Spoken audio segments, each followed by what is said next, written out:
Hello, my fellow Westorians. I'm Aziz. With me is Shae, and this is Valar Rereadis. Valar Rereadis is a journey through the books for people who have made the journey before, brought to you by people who have made the journey many times. George R. Martin has said before, and will likely say it again, that this series was designed to be reread, and we're your tour guides on this journey, but even we, doing this full-time, can't catch everything. If you're watching live, you can feel free to ask questions. You can also send questions and comments ahead of time by joining us on one of our social media outlets where the discussions take place. That includes Facebook, Flick, Discord, and Slack. I suppose Twitter as well.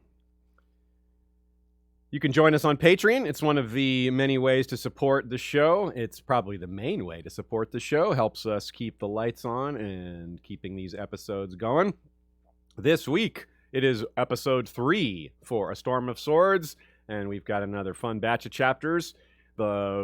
Beginning with Bran 1, The Gang Heads North, a.k.a. Bran's Warg Addiction.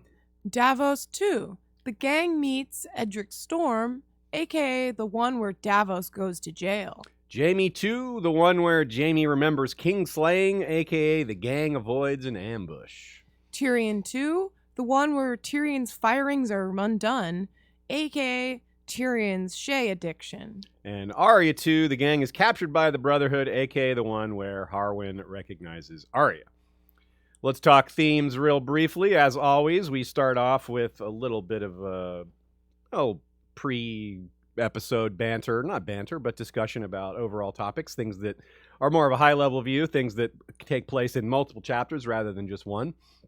The song theme continues a bit, maybe not as much as last week, probably not as much as next week either, but it's there. Now, we get more of the Bear and the Maiden Fair. We get Tom of Sevens, a actual singer. Tyrion considering what to do with Simon Silvertongue, who hasn't yet tried his song Blackmail. That decision will be a lot easier for Tyrion once Simon starts blackmailing. Though omnipresent throughout A Song of Ice and Fire, family and identity are particularly major themes today. Arya continues to choose new names and lives in fear of revealing who she really is. She doesn't even say her name out loud when she's crying that Harwin doesn't recognize her at first. Of course, he does eventually realize it's her and says her name, but it's notable that she doesn't. He does. Jaime realizes, though subconsciously, how much he's like Brienne, a non-knight, and unlike a member of his own family, an actual knight. A decent enough guy, Sir Cleos, but not much of a knight, and definitely not much like Jaime. Jaime also has a poignant moment where he thinks of Brienne and Tyrion in similar light, a sure sign he's warming to her since he certainly loves his brother. Tyrion continues to be more like his father even while trying not to be and warring with Cersei when he should be worried about other people, especially Littlefinger. Davos struggles with why he's alive at all and what his purpose is, decides he's an instrument of the gods, which is exactly what Melisandre is trying to convince Stannis he is. And Bran, where we start today, does not think of his family per se, meaning House Stark, but he does think of his family per se, his wolf pack, which is similar but not quite the same thing. And for Bran, though, that line is blurring. And there you go with our theme of identity. Is Bran a wolf? Is he a Stark? Is he both? Well, let's talk about it. And before we do, a super chat from Tommy Pappas for the best in the biz. Thanks, Tommy. Appreciate that. A.k.a. Jaime Helminth. Check out the New Dad podcast. We'll have a full spot for that in a later episode. But that's his show. I highly recommend checking it out. It's new and got some cool stuff going on there. Bran 1 is The Gang Heads North, a.k.a. Bran's Warg Addiction. A key part of the chapter is Jojen trying hard to convince Bran of the dangers of spending too much time in summer, and to his point, well, this is the third straight Bran chapter that begins in summer. The next chapter will not, if you're wondering. It's notable, too, because he was trapped in the crypts last time, so hanging out in summer was kind of like the only thing to do. Now he's out in the world again, but still. And it's not just the pattern, but the length, meaning he spends a significant amount of time inside summer, about a fourth of the chapter. And that's even more than it sounds because there's only, there's a good bit of recap in this chapter, and there's fewer Bran chapters in this book. So it's more relative in that sense. Now here's how the chapter starts. The ridge slanted sharply from the earth, a long fold of stone and soil shaped like a claw. So again, that's wolf interpretation of things. It always looks a little funny when it's the wolf perspective.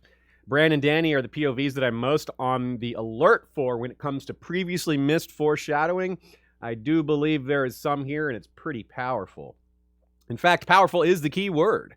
A recurring theme is hidden here. George R. Martin cleverly makes Bran revel in Summer's skin as a way to avoid his own body, especially because the chapter ends with him feeling a wave of frustration and sadness about himself. And of course, that's natural. Well, of course he's going to feel sadness and loss over his broken legs. But it's very misleading, too. As always, George hides things within other things. It's not the only reason he gets lost in Summer, is what I'm saying. He absolutely laments the loss of his legs, of course. But wouldn't these powers be tempting no matter who he was? Even if we set aside that his fall seems to have paved the way for him to tap into his powers, even if we set that aside, forget that entirely, I put it to you that his talents are so great that anyone would be tempted by using them. Quote, Prince. The man sound came into his head suddenly, yet he could feel the rightness of it. Prince of the Green, Prince of the Wolfswood. He was strong and swift and fierce, and all that lived in the good green world went in fear of him. Yeah, like imagine Robert Baratheon with this ability to become a wolf and go hunting. Like he would love that. He would totally get lost in it. And that would be true even when he wasn't, deep in the throes of drunkenness and having become overweight and all that. Like even as a 21-year-old, he would love to do this. Anyone else who loves hunting, not just Robert, and it's a very large slice of the population that loves hunting. Ramsay Bolton would go nuts for this ability. And not just hunting, and since we're talking about Ramsay, anyone who loves killing would love this power. And that's also, sadly, a large amount of people. To the most helpless child, to the most glorious and beloved king, this is a temptation. It's to this degree when we speak only of being a direwolf, right? I'm only talking about how tempting it would be to live in a direwolf skin. We haven't even talked about how tempting Bran's greater powers are going to be, the ones that he doesn't have yet that he will have. So if direwolf life is tempting, imagine how tempting it is to wield the full power of the Weirwood network, to be able to look anywhere in time, to look inside anyone's head. And imagine, again, I brought this up before, when the threat of the others is gone. Because when the others are around, he's going to be using his powers probably to not die and to keep everyone else alive. It's there's a bit more of a demand for that. But once the need for protection is gone, once there's no longer an existential threat, then what? Then the temptations would only grow, I think. Quote, The Green Seers were more than that. They were wargs as well, as you are, and the greatest of them could wear the skins of any beast that flies or swims or crawls, and could look through the eyes of the werewoods as well, and see the truth that lies beneath the world. Yeah, how could you not be tempted by that? I mean, just thinking about it, it's like, whoa, the truth that lies beyond the world. How would you not want to take a peek at that, or many peeks, or just go there and stay there? So it's good that Bran seems to be a merciful and basically good person, but even he could go too far. Even he could be tempted and corrupted, and I don't know. Bran could become just as tragic a figure as any other. He's already pretty tragic at this point, but there's a lot of hope for him in the end. But I'm a little less hopeful. I'm more in the middle. I have optimism, but it's cautious optimism. If we look at the specific contents of Bran's time in Summer, in this chapter, it seems to emphasize what we're saying here even more. I don't think Bran loves killing, but he specifically enjoyed fighting as Summer. He enjoyed being in charge of the other wolves. Like, remember, in this chapter, Summer is fighting a wolf pack and makes them submit. And after that, Bran thinks how he would like to go back and do that some more. And he feels resentful at Jojen from trying to take that away from him. This seems a product of Bran being so young. And again, this chapter does remind us, as a few of these chapters, early chapters do, to kind of reset where things are, it's reminded to us that he's 9. Jojen is trying to get Bran to remember who he is and to remember specific instructions while in summer in order to kind of help him.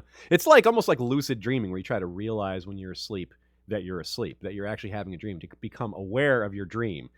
This is going to help keep his personalities distinct. You got to have the Prince of Winterfell separate from the Prince of the Green.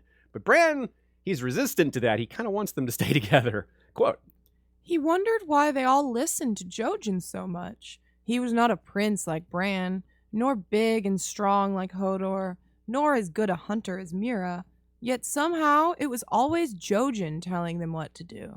I'm not sure we made a big enough deal of old Nan calling Jojen little grandfather. It doesn't seem to have been mocking. Well, maybe a little. But it's a heck of a lot more respectful than sweet summer child, right? When an old wise person gives you a title like that, I think it's pretty meaningful. It says something. Jojen represents wisdom, and he's ironically a dreamer, but very grounded and rational despite that. It would not be a good thing if Bran stopped listening to him, or forgot his lessons, or the lessons he will learn later. Quote, You are the winged wolf, and there is no saying how far and high you might fly, if you had someone to teach you. How can I help you master a gift I do not understand? We remember the first men in the neck, and the children of the forest who were their friends, but so much is forgotten, and so much we never knew.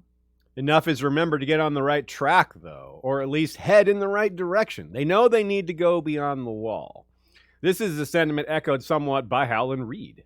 Recall in A Clash of Kings we discussed that Howland specifically sent Jojen to Bran after hearing about his son's dreams. From our limited perspective, Howland seems to know Bran needs a mystical education, for lack of a better term. But it's so daunting. Take a look at the map when you get a chance. The neck to Winterfell is a good distance, pretty far. Winterfell to, well, we don't know exactly where Blood Raven's Cave is, but it's farther north than Craster's Keep, which is on most maps, so you can get an idea. The total distance isn't that disparate comparing the two journeys, but the map shows that the King's Road runs all the way up to the neck directly to Winterfell. So Mira says the road was hard, but it was a road, and they were on horseback. This time they have no horses, no path, and they don't even know exactly where they're going. And worst of all, they're being hunted on top of all that. We get a mention of the so-called tomb swords, which is just a cool phrase. The three swords taken from the crypts, that is, the ones that were sitting on the laps of long-dead Stark kings. Bran takes his uncles, as in Ned's brother, Brandon. He probably could have taken one at random, and there's a good chance he would have ended up with a Brandon, but it's still poignant that he's following in the footsteps of his namesake and giving a faint hint that he carries the blood of all the Starks before him and so much more. He's a representative of his own dynasty, in a sense. Mira takes Lord Rickard's sword, and this makes sense, too, because it's the two most recent, right? The swords that are the least old that have been placed down there. Eddard's tomb is incomplete, so it doesn't have a sword.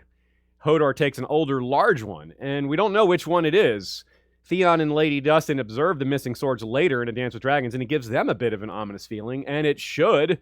It seems we will get some dead rising in those crypts, perhaps starting with the most recently dead, especially if the lack of swords keeping them in their crypts actually makes a difference. Also, very peculiarly, Bran, as Summer, thinks of Ghost as apart from their family somewhat. It comes when he feels sadness over Lady, which, yeah, we're with you there. He thinks 4 now, not 5. 4 and 1 more, the White who has no voice. So that's pretty interesting, because why is Ghost considered separate? Obviously, we know metaphorically Jon is not truly their brother, but Ghost, why isn't Ghost part of the wolf? Like, wasn't he born in the same litter as the others? This sort of indicates no, but I wouldn't take it literally, but it's still definitely peculiar. Wolves just really hate albinos. Wolves are racist. Then he thinks something even more peculiar, a thought that seems to be maybe of the afterlife or the crypts of Winterfell or the graveyard that Lady was buried in nearby. Quote, These woods belong to them, the snowy slopes and stony hills, the great green pines and the golden leaf oaks, the rushing streams and blue lakes fringed with fingers of white frost.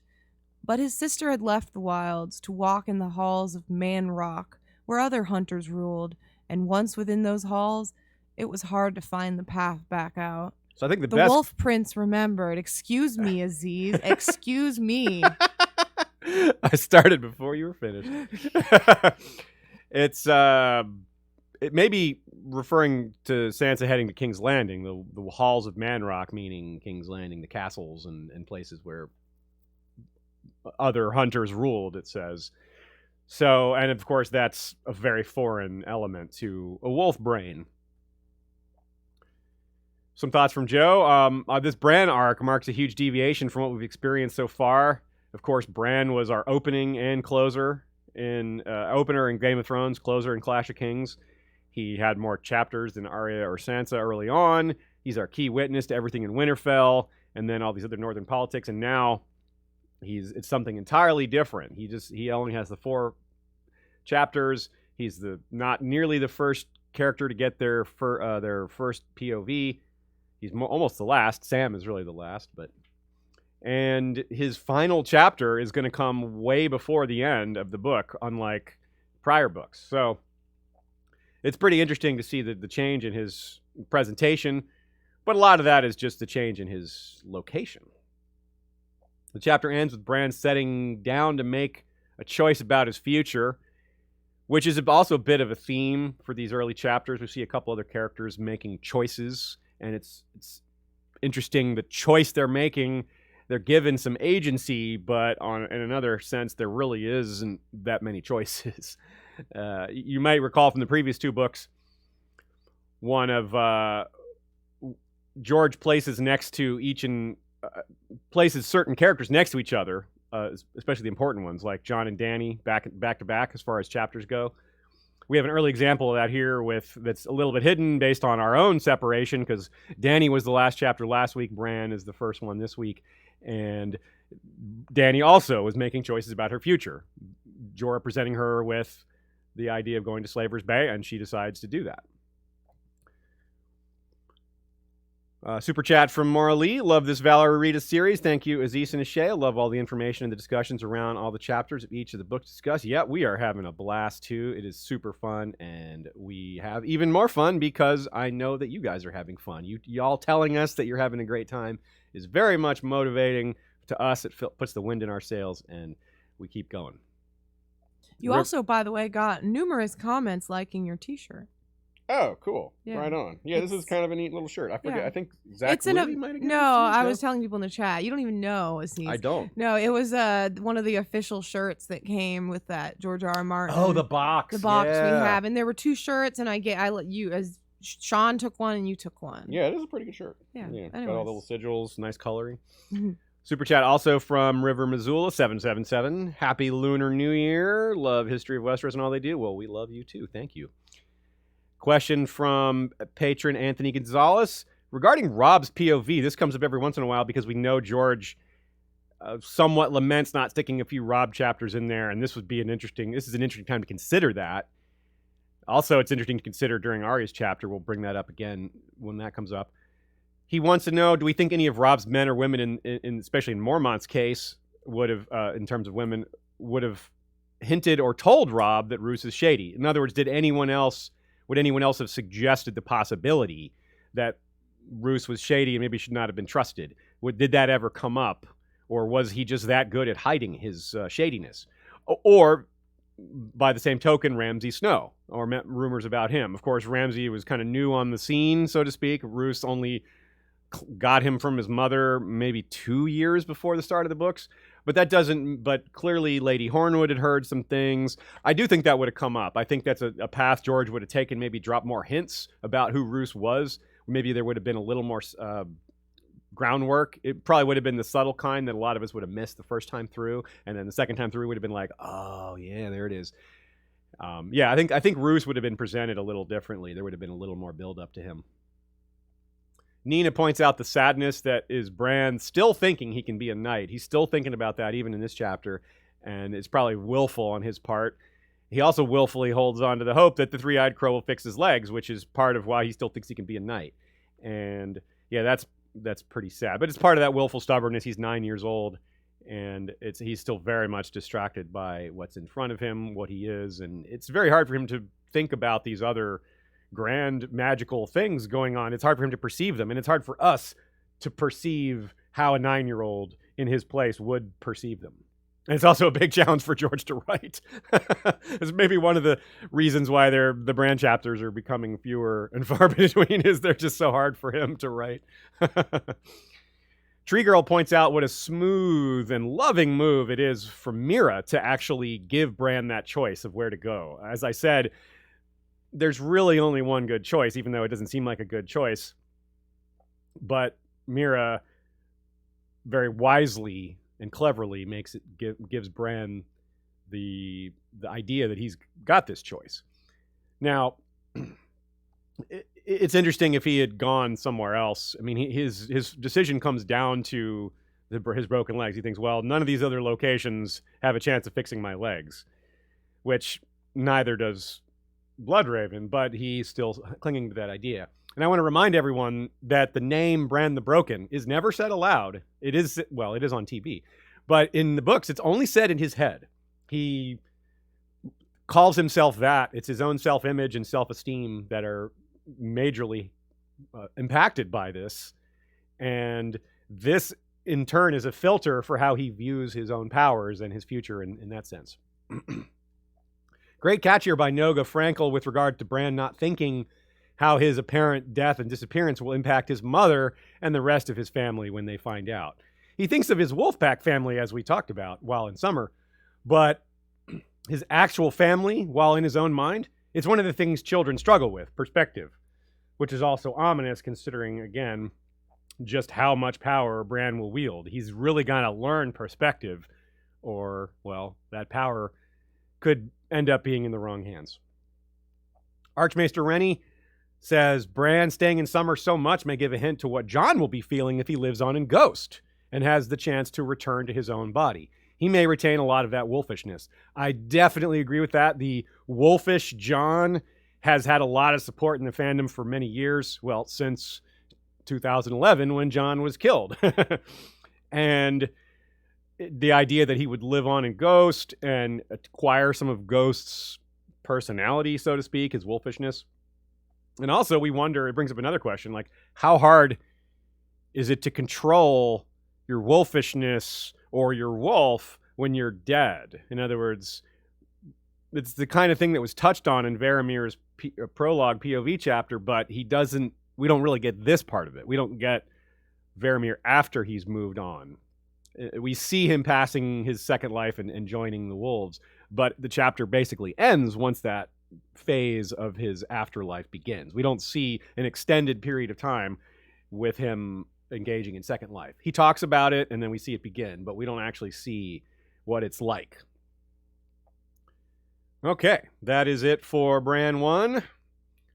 Doing well so far. I like that chapter a lot. I really enjoy thinking about the power angles to Bran's future because he's going to wield so much power, so much more than anyone has ever wielded, I believe, in that we, at least as characters that we have a name for. I mean, no one ever, assuming he is king at the end, there's no one that's got this much political power and that much like mystical power at the same time. Euron's aiming for it himself.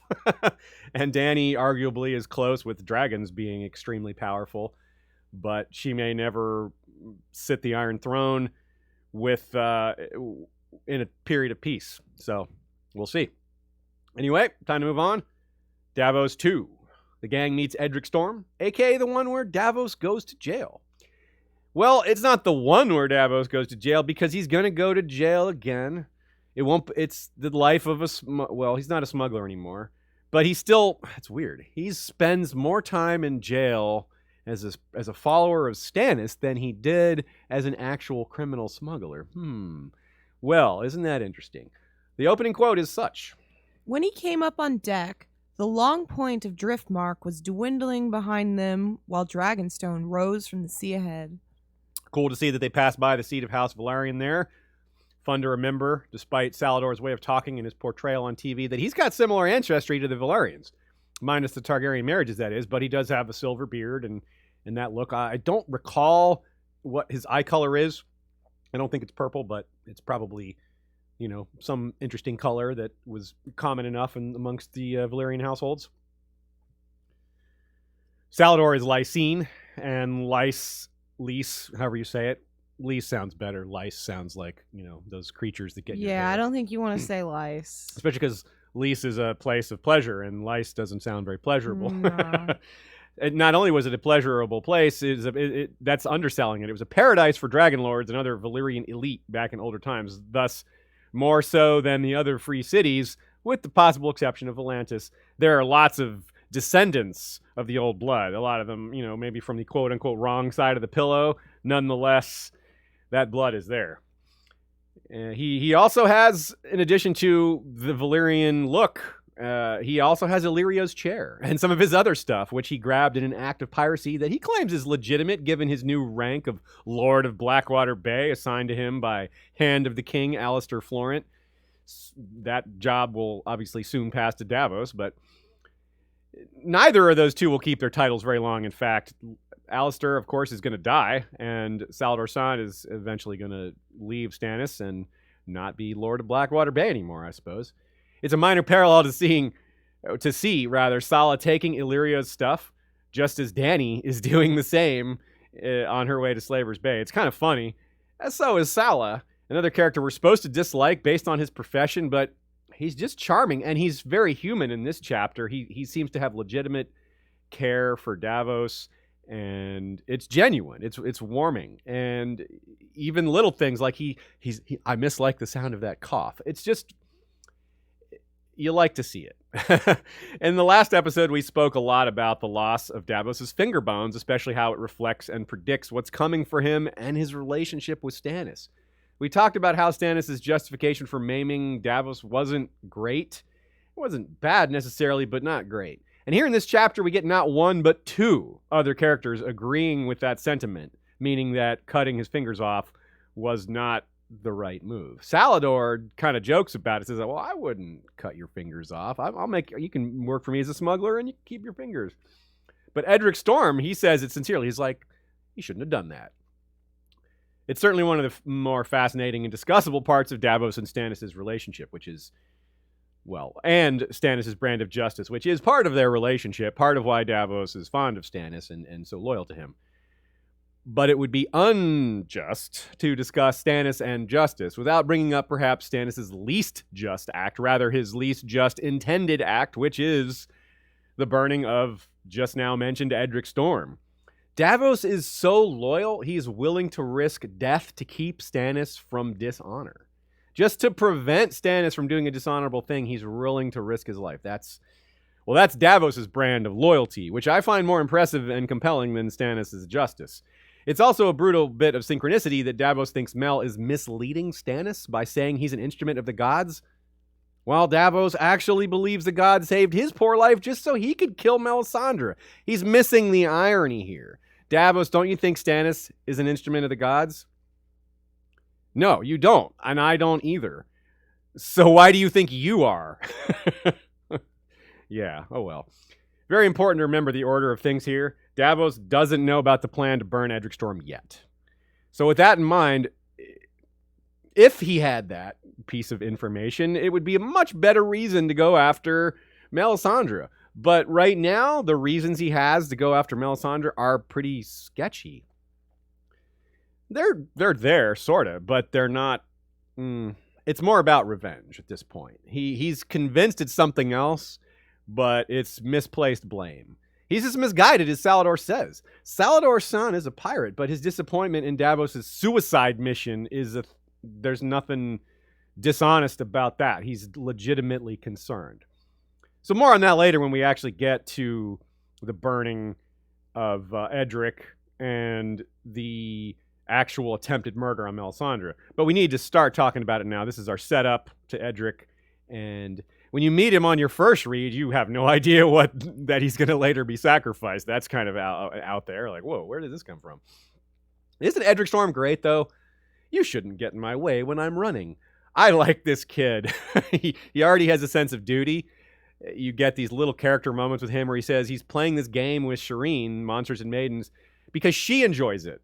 He doesn't like it, but he's playing it with her because she likes it. And hey, that's pretty cool. But it definitely isn't his duty to be burned as a sacrifice. Being a good cousin to Shireen, that he sees that as a duty, but no one's duty to get burned. That's not right. Isn't it wild, though? And I mean wild in the worst possible way, to realize that these two kids, Edric and Shireen, running around playing together, are both going to be threatened with being burned at the stake? What the hell is that? Imagine learning that at this point in the story. Like, yeah, these two kids, aren't they cute? Yeah, they're both someone's going to try to burn them both and succeed in one case, probably. Physically, he's another example of the seed is strong, right? Davos knows exactly who he is when he sees him because of his look. It's unmistakable, not unlike how Brienne will think she's seeing Renly when she meets Gendry for the first time. Looking like Renly also makes Davos uneasy, and that turns out to be prescient enough given, again, the attempt to burn Edric because, murdering another of your kin, Stannis, stop that. Yeah. In case it wasn't clear, Gendry and Edric are the same character on TV. They should have called him Gendrick, but no. We mentioned at the start of Valar Rereadis that we're rereading for several reasons, and the TV show's ending is, of course, a major one, but not nearly the only. Of course, we shall not forget that this is our first time rereading A Song of Ice and Fire since Fire and Blood, also. Now, here's a passage I hadn't thought about in a long time, and you can probably see why this would apply to thinking about Fire and Blood. Quote. He leaned forward and lowered his voice. Queer talking I have heard of hungry fires within the mountain and how Stannis and the Red Woman go down together to watch the flames. There are shafts, they say, and secret stairs down into the mountain's heart, into hot places where only she may walk unburned. Yeah, this is different because Stannis is clearly leaning more into what Melisandre is saying. After he lost and she wasn't present for his loss, he's sad and feeling defeated, and she is the one to pick him back up, but using all of her ideas are a big part of what's propping him back up. Now, as far as this place, this volcanic area in the mountain's heart, so to speak, this is really neat, right? You could see dragon eggs placed in some of these places. Dragon eggs and dragons love that heat. They love to, they just love that heat. There's nothing simple and nothing complicated about it. Targaryens even, you wonder if some of them would go in there, because they have that mild heat resistance. I'm not talking about Dany not burning to the fire, or when she's set on fire. I'm talking about just Targaryens being a little bit more comfortable with raised temperatures. Now, if these rumors of Stannis and Mel walking around in the mountain's heart are true, well, then I really want to know more about these tunnels. What is up with that? That's pretty cool. It makes sense that Targaryens would have these things built, building tunnels inside a mountain. It's a good way to expand a castle without building from scratch. You've kind of already got part of the work done. Even if they aren't as volcanic as these rumors make it sound like, it's still fascinating and interesting, and I really hope we get a look at them, either maybe later when Dany goes to Dragonstone, or maybe Melisandre will think of them in her POV. So, Nina suggests this is where Aegon the Conqueror went to be alone after receiving the infamous Dornis letter, the one that angered him so much, the one that came right after Rhaenys and Meraxes were shot down in Dorne. And this resulted in him ending that war, the letter's contents. It seems likely that he went to this place to be alone. If not for this, then for other things. Probably quite a few important decisions were pondered here by Targaryen kings and queens. Speaking of important decisions, Nina also suggests some specifics to what kind of things Mel is showing Stannis down below the earth. It might relate to convincing him to wake dragons from stone. After all, this is Dragonstone. Showing him how much power he would gain by waking dragons from stone, convincing him of what this could do for him. It's fairly pragmatic, even though it's so dark and mysterious and mystical. But of course, it means sacrificing Edric Storm. According to Melisandre, anyway, we have very good reason to believe she's wrong about that, and several other things. Not to mention, someone already woke dragons from stone in the form of Daenerys Targaryen. Stannis will later speak of seeing things in the flames, too. I don't think he mentions these so-called secret places. I think he just mentions things that he saw in the flames without mentioning where those flames happen to be. But we'll be on the lookout for that, though, just in case, or maybe it'll come later. Maybe it'll come in the Winds of Winter. Just like Catelyn, Davos has nightmares of the shadow baby he saw.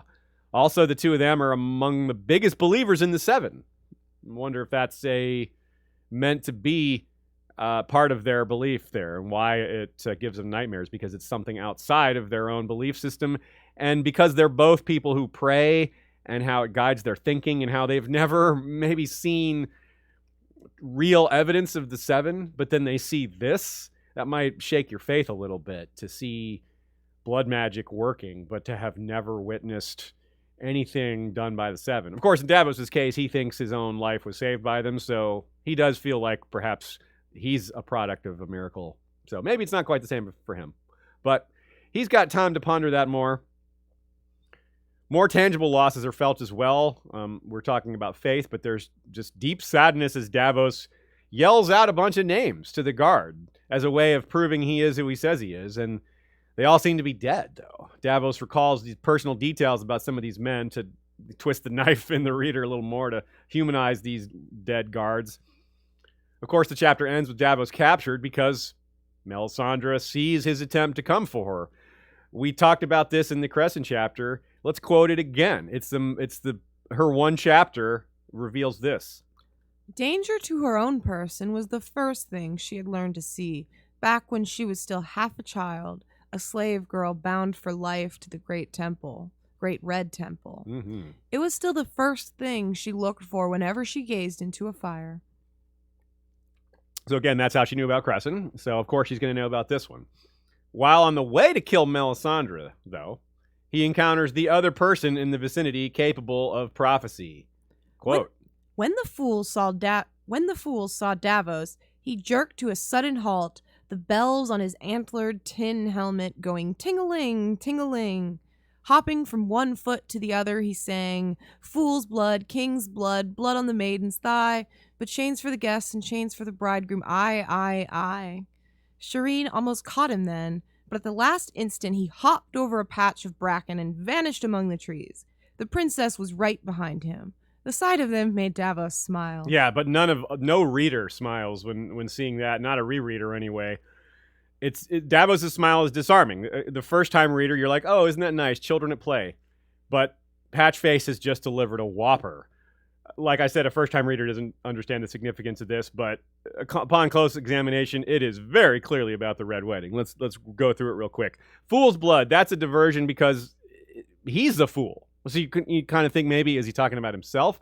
But no, he's talking about, or rather, let me back up. A reader might also think of Butterbumps, the fool we just met. He's like, well, that's another fool that was just introduced. But that's not the case. It's Jingle Bell, whom Cat slays in revenge near the end of the Red Wedding, a.k.a. poor little Aegon. King's blood, of course, that is Robb himself. Blood on the maiden's thigh should be referring to the fact that Jane Westerling is being fed tea to ensure she has no pregnancies from Robb. Her monthly cycle will continue, in other words, thus blood on her thighs.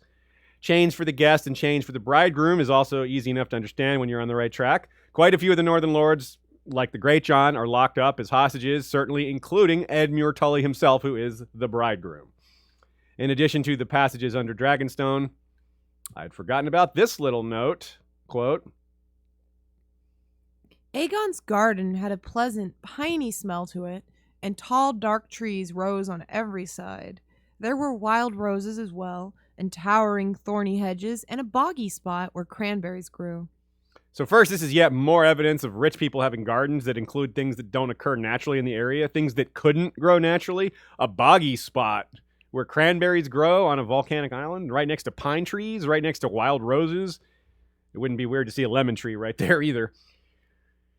Another random note here. Salador says 2 ships from the Stannis' fleet. Now, Davos is asking in hope that one of the ships that contained one of his sons was still out there, but that's not the case, of course. Ragged Jenna and Laughing Lord are still playing pirate on the Blackwater, according to Sala. Now, we don't get any mention of them again. My best guess is that they actually escaped the river. At first, they stayed on the river because of the chain. The chain blocked the bay. They couldn't leave, so they fled the other direction. But eventually that chain's going to come down, and it's not like the Lannisters are going to constantly be patrolling for these 2 ships. So they probably got out. Where would they go from there? Who knows? The Stepstones? I don't know. Maybe they'll show up with Aurane Waters. Who knows? Joe points out how interesting and kind of ironic it is that Davos chapters were few and far between back in Clash, but now that they're done with their attempt to take King's Landing and have no men left, now we get more of them. Kind of neat. It just seems like Stannis is somehow busier when after he's lost, even though he's kind of sitting around moping a lot. Here's another little bit that we'll cover. Here's a quote to kick us off. King Renly's shade was seen as well, the captain said, slaying right and left as he led the Lion Lord's van. It said his green armor took a ghostly glow from the wildfire, and his antlers ran with golden flames. Renly's shade. Davos wondered if his sons would return as shades as well. He had seen too many queer things on the sea to say that ghosts did not exist. So yeah, that's particularly meaningful to Davos, because Davos, well, he's seen Melisandre's work, and so he's literally seen shades, and so this idea is a lot less rumory to him and a lot more possible, and not he's more likely to consider the supernatural here than most because he's witnessed it. Where as we know, it isn't really a shade, but to Davos that seems real enough. The other side to Davos being welcomed back by something he finds familiar is he's being tempted away from his purpose by Salador offering him to be a smuggler again, to work for him. And he's not wrong. I mean, as bad as it would be to go be pirate again, he's not wrong that Stannis seems to be a lost cause. And even when Stannis gets going again, I still feel like he's still kind of a lost cause. It's just he has a resurgence, but ultimately he's still going to fail. And well, Salah also makes a great point about Davos's wife. He's like, look, man, you got a second lease on life and you're just going to throw that away without even... You still have 2 sons, 3 sons rather, and a wife. Go talk to them, hang out with them. Don't just throw your life away. It's wild. And it is nice that Davos discovers that Devon survived. It's understandable that he was afraid to ask. And he's also hurt to find out how many people bent the knee to Joffrey. Again, highlighting the few who didn't, like Davos himself, who never even considers changing sides. He doesn't. Not only does he not consider going smuggler again, but changing sides, it seems like it doesn't even cross his mind. Although I do think it will happen later, much later. Stannis turning the other cheek to the Florents, meaning letting them burn people and giving them reign to rule in his place, is... Well, it's a link to the revelation that Melisandre has been burning people kind of on her own, along with Selyse. Selyse is endorsing it, and her obviously being queen gives her a lot of authority as well. So this is really important to Stannis. It's bad. It's very bad. It's a big knock against him. His whole shtick, his whole conceit is justice and duty, about sticking to it no matter what. But here he is feeling sorry for himself, feeling depressed, and he ceases to be dealing out justice. He's letting other people burn people in his name. He's not dealing with his people. He's letting them run amok. And he's going to start considering burning an innocent child. This is not justice by any means. It's the most, as Joe puts it, it's the most anti-Stannis idea ever. And Davos's mission, because he's so loyal, is not to say, oh, this isn't the man I thought he was. His mission is to get Stannis to be back into the man he was. Restore Stannis to that sense of justice and duty that he highlighted before. What Davos might not be aware of yet, at least in not so many words, is that he needs to be by Stannis' side to counterbalance Melisandre's influence. Again, even though he wants to kill Melisandre, he doesn't really know how deep this all runs. He doesn't know about the plan to wake dragons from stone yet. He doesn't have any idea about the sacrifice. Stannis' views on Melisandre were ambiguous during Clash of Kings, but this is different. Like, this Stannis is getting close to Melisandre. He's closer to her than he was. He understands that he made a mistake not bringing her, and she is leaning into that majorly, saying, look, you need to rely on me. You need to listen to me this time.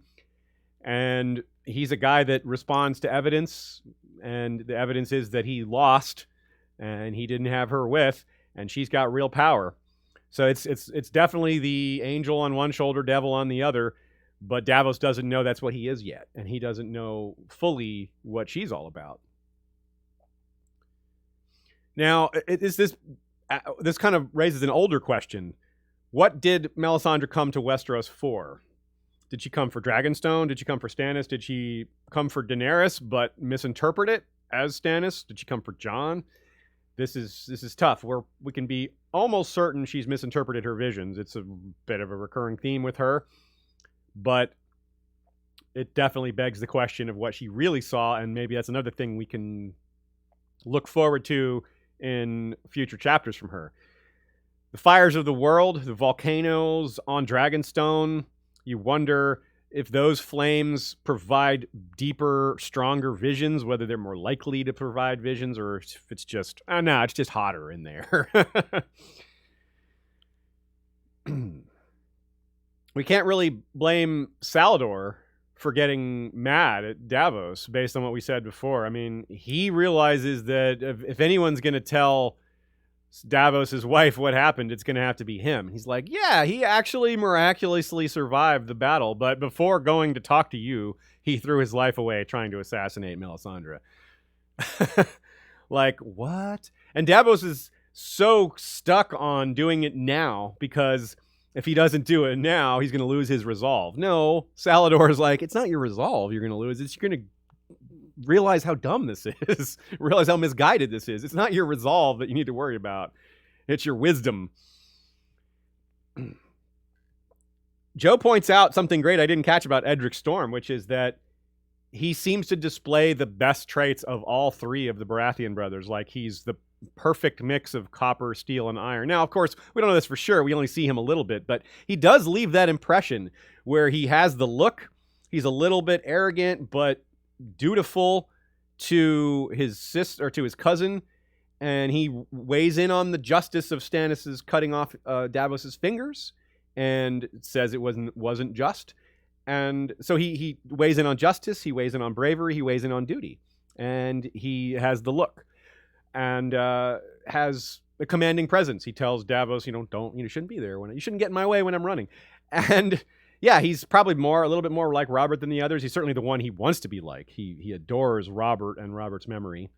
But yeah, there's little bits of Stannis and Renly in there as well, and probably the good parts. So yeah, Edric might be pretty awesome if we get a chance to see him grow up, which raises another question. The nature of A Song of Ice and Fire doesn't really lend us thinking about what's going to happen, say, 8 to 10 years later. But there is a time in A Song of Ice and Fire lore when we would have been doing a 5-year jump, and Edric Storm, the plan for him may have been much different when he would have been, I suppose, 17 after a 5-year gap. I believe he's 12 now. Maybe the chatters will correct me if I'm wrong. I didn't look that one up. And close enough, if not. And so that's really interesting. You wonder what the plans for Edric were before the 5-year gap changed. And still I wonder, because he's just out there. He's hanging out in ASOS, and he might be in the picture when it's time to make a new Lord of Storm's End. The show gave us Gendry, but that might not be how it goes in the books. It might be Edric. Nina Friel and Scott Wortman are the first to point to Rosalind Frey being deflowered by Edmure while the guests are slain. Yeah, okay, that's another part of the Jingle Bell, or part of Patchface's rhyme there. Definitely. A lot of other people in the chat apparently agreed with that. Shannon 0893, Noga Frankel, Dom T, Aaron M, River Missoula, Violent Messiah 666. Yeah, you guys were all on top of that. All rereaders recognize the significance of Patchface's line there. It's such a change from first time through the second time through. Great job, y'all. Lady Leaf Underhill says, I too thought about that blood on the maiden's thigh, though. By the way, not everyone bleeds first time. Okay, good catch there. Nina has looked up Edric's birth. He was born in 287, so he should be about 12. He may not have had his birthday yet. He might still be 11. But yeah, about right there.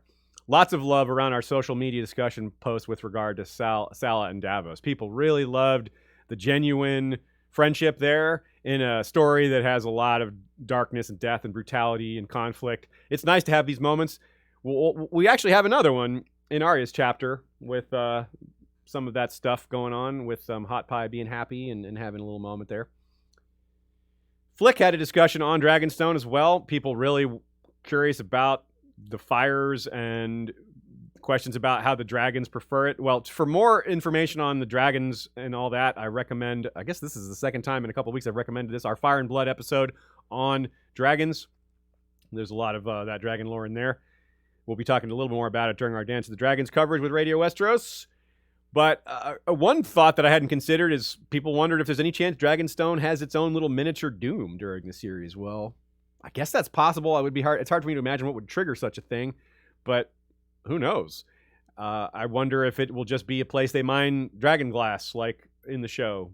But there's a lot more potential for that, something for that story to be expanded on, for it not just to be simple kind of mining. And well, it wasn't that simple. We got that cool cave scene. But maybe we'll get something like that in the books. That'd be really cool. These you get sort of a familiar idea with these strange hidden caves under the volcano. It's at least somewhat related. John Hagee and Scott Wortman point out how similar Davos' naming of the dead guards is to how no one at Winterfell would recognize Arya. And again, I'm bringing up Arya too here. We get a similar-ish moment who, thankfully, Harwin does recognize her, but only after being reminded. Nina catches a logistical point here that comes up later. The casual mention that Queen Selyse and Stannis' hand, Alistair Florent, have been using Stannis' royal seal without his consent. That, we briefly touched on that, but it's going to come to a head shortly, I think even in Davos' next chapter, when Alistair tries to negotiate a peace deal with the Lannisters, also without consent, and for that, he burns. Whitney Cayley Stanfield points out Edric Storm is proud of the hammer his father Robert sent to him. But as we know from back in Game of Thrones, Robert probably had nothing to do with it. It was almost certainly Varys making and choosing that gift and then telling Robert what he sent. It's like, what did I send him this year? A warhammer. Yeah, ooh, that's a good gift. Good job, Varys. Robert would definitely approve of a son of his being given a warhammer. Like, yeah. That's one he could have actually thought of himself, but he didn't. Tree Girl with a guess that I really like here. She wonders if Davos was indeed meant to die, meaning by George R. R. Martin, but he changed his mind with these chapters. Thus, it's very meta for Davos to wonder what his purpose is. It's like, why did the gods bring me back to life? What purpose? What is it? It's not the gods that brought you back, not the seven, it's the one, meaning George R. R. Martin. That's whose instrument you truly are, Davos. So it is kind of funny for a character to wonder, hey, author, what are you going to do with me? It may be that Davos's purpose was not to kill Melisandre, but to save Edric, which he does do. Interestingly, he doesn't consider that. That arguably, that's more the kind of thing that a merciful deity would do. But sadly, he may very much regret not killing her later if she does, in fact, burn Shireen. Though if that's Stannis' decision, then, well, we'll have to wait and see. But there's no chance he takes it well, even if it's Stannis' call. That's not going to excuse it. We see Davos excuse Stannis quite a bit, but I don't think he'll excuse that. Treagle also suggests the bloody future Mel sees in Patchface is related to all this. This is another good theory I like a lot. Patchface follows Shireen everywhere, and as we know, Melisandre has these visions about him that lead us to think something's going to happen. Blood. He's got blood on his lips, skulls around his head. Maybe he goes berserk when Shireen is burned. It's might be like we're thinking about this backwards, like he's just darkness waiting to happen, but maybe he's just gonna get mad at an evil act and will go after the people who did it. So maybe Melisandre should be worried because she will burn Patchface and Patchface will come for her. Well, if that's the case, then I won't be able to say I blame Patchface. And that is it for Davos 2. Let's do Jaime 2. The one where Jaime remembers Kingslaying, a.k.a. the gang avoids an ambush. Let's go right to the first line. Jaime was the first to spy the inn. Yeah, not a whole lot to say about that first line. A little underwhelming. Yeah. Maybe it's just like, oh, Jaime's got the best eyesight in the group. I don't know. I don't have much to say about that. Yeah. The Tyrion's second chapter separates Jaime's second and Arya's second. They take the latter two at the same location. In other words, Arya and Jaime's chapters, 2 chapters apart. You don't see that very often. 2 chapters so close together in the same spot. Arya and her friends will be taken by the Brotherhood to this very spot, and we'll see some of these same things from a different perspective. Sir Cleos has also been here before, since he's been going back and forth between King's Landing a lot. He's getting pretty familiar with the trek.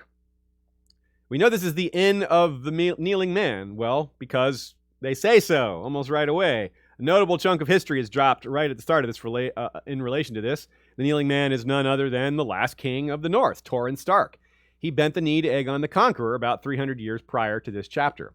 As we find out in Arya's chapter, the innkeeper is very much in league with the Brotherhood, and he tries to send them into an ambush.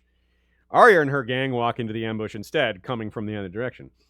Brienne and Jaime's cynicism blend here nicely. Possibly for different reasons, they arrive at the same conclusion, that the innkeeper is leading them into this ambush. Jaime realizes it because the innkeeper and his story are sketchy. I love how George R. R. Martin puts it, quote, "There's far too much horse shit around here for my taste. I would hate to step in it." He gave the wench a sharp look, wondering if she was bright enough to take his meaning. So he means the colloquial, like, horse shit bullshit, like, this is all nonsense. He spies the trap and says, let's not step directly in the trap. But there's literal meaning to this as well, which is that there's actually lots of horse droppings in the stable, and they're fresh. So lots of horses have been coming and going, which implies something other than what's being stated. In fact, it's evidence of this ambush. She may not have caught his meaning with that particular phrase, meaning Brienne, but she does get it nonetheless, meaning she also suspects this trap. She seems to notice it because, well, she just doesn't suspect random kindness. She's always suspicious and wary because it's burned her before, big time. She points out the innkeeper was far too interested in their route, and indeed that was at odds with him taking an interest in so little else about them. It's the one thing he seemed to care about, and that was telling. So Brienne, suspicious for good reason, but also clever enough to figure out the specifics. This is much more prominent on reread because we know why Brienne, despite being naive about so many other things, because she's young and so often excluded, is not quick to trust. She's not gullible. That's the thing. Naive is not gullible. We see that her constant suspicion of Jaime is not limited to Jaime. She's suspicious of almost everyone. Sir Cleos, despite being the one familiar with this route, is the least suspicious here. So this probably would have been his last trip were he truly leading it. Looks like he would have walked right into this BWB ambush. They might not have killed him. I don't think they would have killed him. There's no Red Wedding yet. The Brotherhood isn't gone dark. They haven't started murdering people as they will later. So Jaime and Brienne give their gold and their skiff for horses. And in Arya 2, they flat out state that they were planning on stealing the horses back. So these horses weren't actually meant to be given away. Tom and Lem and Anguy were supposed to take them back from Jaime and Brienne and Cleos. Jaime's disdain for archers comes up repeatedly in these early chapters of his, and his jawing with the boy holding the crossbow is part of that. He even tries to talk the kid out of making it his weapon of choice. He's like, you learn a spear or a maul instead. He's earnest when he says this, despite his frequent use of sarcasm, but I think he's wrong. More on that in a minute. It's funny to think about. Would you rather be an archer or a swords person? Me? Probably an archer. Yeah, you stay far away from all the heat of battle, I think. Yeah. And what's funny is Jaime, all this talking about archers and disdain for them, he almost crossed paths with Anguy the archer, and that may not have gone well, given how, like, Jaime likes to antagonize people. And Anguy's like, if I see a man whose eyes I don't like, I shoot him in the eyes. And later the innkeep will say that they didn't like the look in Jaime's eyes. So a little minor micro synchronicity there. But even Jaime would have to admit that Anguy is awfully impressive. Like, that's one archer that you can't really denigrate. In Tyrion 1, we discussed how being denied knighthood gave him a rare thing in common with Brienne, and here Jaime draws a comparison between them as well. Quote, Brienne squinted at him suspiciously. No, I was my father's only child. Jaime chuckled. Son, you meant to say. Does he think of you as a son? You make a queer sort of daughter, to be sure. Wordless, she turned away from him, her knuckles tight on her sword hilt. What a wretched creature this one is. She reminded him of Tyrion in some queer way, though, at first blush, two people could scarcely be any more dissimilar. Perhaps it was that thought of his brother that made him say, I did not intend to give offense, Brienne. Forgive me. This is also another reminder that Jaime is one of the few who have a tender spot for Tyrion. Eventually, he'll be one of the few that have a tender spot for Brienne, and maybe vice versa as well. And that's interesting because basically this is something that very humanizes Jaime, his relationship with Tyrion, and it comes up a lot. But speaking of humanizing Jaime, his backstory, there's a lot of it here. We get more of his detail with Aerys. That story continues. It takes several chapters for us to get all the Aerys backstory. His investiture in the Kingsguard and Cersei are very prominent here, though. In quite a what if, Jaime was set to be married to Lysa Tully. He says the White Cloak soiled him, but it also saved him from marrying her. Lysa might have turned out a lot different under such circumstances, but Jaime only had eyes for Cersei then. Any marriage was a big no. He did not want to get married.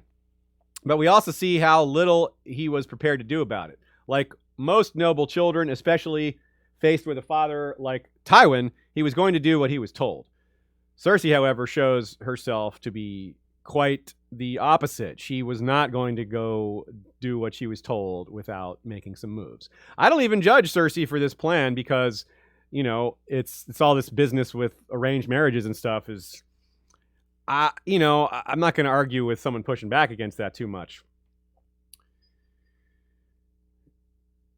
And it's also ironic because Tywin calls Tyrion disobedient in Tyrion 1, and we then pointed out Tywin's disobedience to his own father, and now we have Cersei doing far more than simple disobedience. This is an attempt to completely undermine her father's plans, and one that he never truly learns about, I don't think. So it's less hypocritical than some other things we've accused him of, because this one he just wasn't aware of, I don't think. This chapter describes the fall of dynasties more than once then, with the death of the Mad King dreamt of in a place where the Starks bent the knee to the line that would produce Aerys. How Jaime didn't trust Robert because he too has Targaryen blood comes up here. And, well, that's an interesting little bit. But also, how little Jaime thinks of anything else. He's not, when he kills Aerys, he's not thinking about ambition. He's not thinking about love. He's not thinking about duty, really. He's just thinking on the most basic human level. It's not okay to kill a bunch of innocent people with wildfire or otherwise. He has the power to stop it, and he did. Brienne would probably do the same. Well, she would probably be distraught at having to break one vow for another rather than be cynical about it like Jaime, but still, she would, if she was in his place, I do believe she would act in a similar way. And if she had Jaime's path to the Kingsguard, she might understand his cynicism. We must think of Sir Duncan the Tall here. Boy, does he hang over this scene. Not only is he Brienne's ancestor, most likely, but he was in the Kingsguard during a particular wildfire incident, too. Let's not think too much about Summerhall. It's a big diversion, but while Dunk would probably not kill his own king, he had a tendency to think of the innocent first, too, like a knight should. Brienne would. Jaime did. Jaime acted exactly as a knight should act. Think of the innocent first, do whatever needs to be done. Your own honor, like Corrin would say, is coin spent for the realm. Quote, "Why did you take the oath?" she demanded. "Why don the white cloak if you meant to betray all it stood for? Why? What could he say that she might possibly understand?" I was a boy, 15. It was a great honor for one so young. "That is no answer," she said scornfully. "You would not like the truth. He had joined the Kingsguard for love, of course." I don't know about that, Jaime. I think she would understand. Parts of it, anyway. She joined the Rainbow Guard for love, too. And forbidden love, in a similar sense, as well with Jaime and Cersei. But isn't this just so utterly naive? I mean, wow. We've talked at length about the dichotomy of love versus duty, a clearly prominent theme discussed openly in the story, and appearing throughout in more subtle ways, too. Like the Night's Watch. It's the death of love to serve in the Night's Watch, and because you're serving duty. It's the same for the Kingsguard. You've chosen in this case, you've chosen love or had it chosen for you. This theme is going to come up in Tyrion 2 as well. The very next chapter when he talks to Sir Loras, someone else who joined the Rainbow Guard and loved the king he served. Loras, like Brienne and Jaime, is also very young when making all these life-changing decisions and vows. Not only is it naive, though, it's also a statement on how above the rules the truly powerful families feel. Cersei figures their status will be enough. She's like, all we got to do is be near each other. The rules don't matter. All we need is proximity. Which is, unfortunately, exactly what happens. They don't even get that proximity. It's a nice parallel to the Bran chapters and thinking about swords across laps and dead kings. So did Jaime wait on the Iron Throne with his sword across his lap until the arrival of a Stark, Lord Eddard himself. Quote, "You had no right to judge me either, Stark." In his dreams, the dead came burning, gowned in swirling green flames. Jaime danced around them with a golden sword, but for every one he struck down, 2 more arose to take his place. A nod to the crypts of Winterfell, perhaps, and just after Jaime's fighting the dead. So maybe a double nod to the crypts. We've wondered if wildfire could be used against the dead before, and here's another time where we are wondering about that again, because it's presented that way. Dead people swirling in green flames with the crypt hanging over the scene. It's interesting. So maybe it's a double meaning, though. You could also suggest Jaime is having too many memories to run from, and from House Lannister having so many enemies, thanks to Jaime being the Kingslayer and his father sacking King's Landing. So maybe those are the dead that are being thought of here, all the many that were sacked anyway. Like Jaime saved King's Landing from Aerys, and only for his father to go do a lot of the same damage. It's also perhaps a bit of faux shadowing, though. It's a term we haven't used in a while because most of the faux shadowing is in Book 1. We know from George R. R. Martin's plan, Jaime was originally intended to take the throne through murder and deception. It's in Book 1 that Ned tells Robert of this same moment, finding Jaime on the throne. Robert laughs it off while Ned thinks it's serious. It was meant to be serious when first written because Jaime was going to try for the throne, but that isn't the plan that George went with eventually. He matured his plans for A Song of Ice and Fire and Jaime, which is interesting because instead of it being about power, it's about judgment. Jaime was going to be an ambitious killer. Interestingly, he got rid of the ambition, left the killer, yet somehow the simplicity made him more complex. It opened up room for him to be more interesting. I mean, ambition, in a sense, it can be so encompassing. A burning desire for power can leave little room for much else. So maybe that's why. Maybe someone who's a more experienced author could weigh in at some point, because this is writing technique and writing strategy that we're getting into. And judgment is a big part of this chapter. Brienne is harshly judging Brienne is harshly judging Jaime, but he reminds her how bad her story sounds. A shadow killed Renly? Yeah, we know it's true, but again, it's hard to believe for in-world characters that weren't there. They don't know Brienne's super loyal and that she loved Renly. And in fact, some of them argue that her love in Renly may have been part of her motivation, that she was spurned. So we have to not get caught in our own perspective here. There's a lot of challenge in this chapter with regards to getting everyone's perspective straight. Jaime has a very good reason to be suspicious of Brienne, and she sounds like a huge hypocrite in repeatedly calling Jaime a Kingslayer when she appears to have literally committed the same crime. Jaime mocking Brienne for killing Renly might become incredibly ironic later if and when he kills Cersei. Talk about an event that people would judge him for. That's kinslaying, which is worse than kingslaying, even when you're a Kingsguard for most people in Westeros. If not worse, it's close enough, or, in the same league. And we compare Jaime and Cersei to Nerys and Aemon the Dragon Knight. But if Jaime kills Cersei, the comparison would end on that point, at least. To be fair, Jaime will later be somewhat convinced that Brienne didn't do for Renly. She didn't kill Renly, because Renly's gorget, for example, it's cut in a way that defies explanation. It just doesn't make sense. Even Loras agrees. He's like, it doesn't. How could this steel have been cut like this? So there is evidence that it's supernatural. And Brienne, in turn, will be moved by Jaime, by saving her, by what he says about Aerys, gradually becoming more believable as she gradually trusts him more. So she has more and more reason to believe the things he's told her as she trusts him more and more. And this is going to kick in higher gear when he loses his hand, which is his next chapter. So it's good to take note of where Jaime and Brienne's frustration with each other is leading, because it's about to be, well, there's about to be a major event to change the course of it, to kick it into a, like I said, into a higher gear. But they have so very much in common.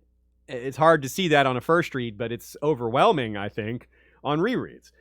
A big part of that is his building respect for her, which is part of why he opens up to her. You don't talk about things that matter to you. You don't share your secrets with people you have a disdain for. Yeah, I mean, maybe if it's to save your life or something like that, but you don't do it to bond with somebody that you don't like.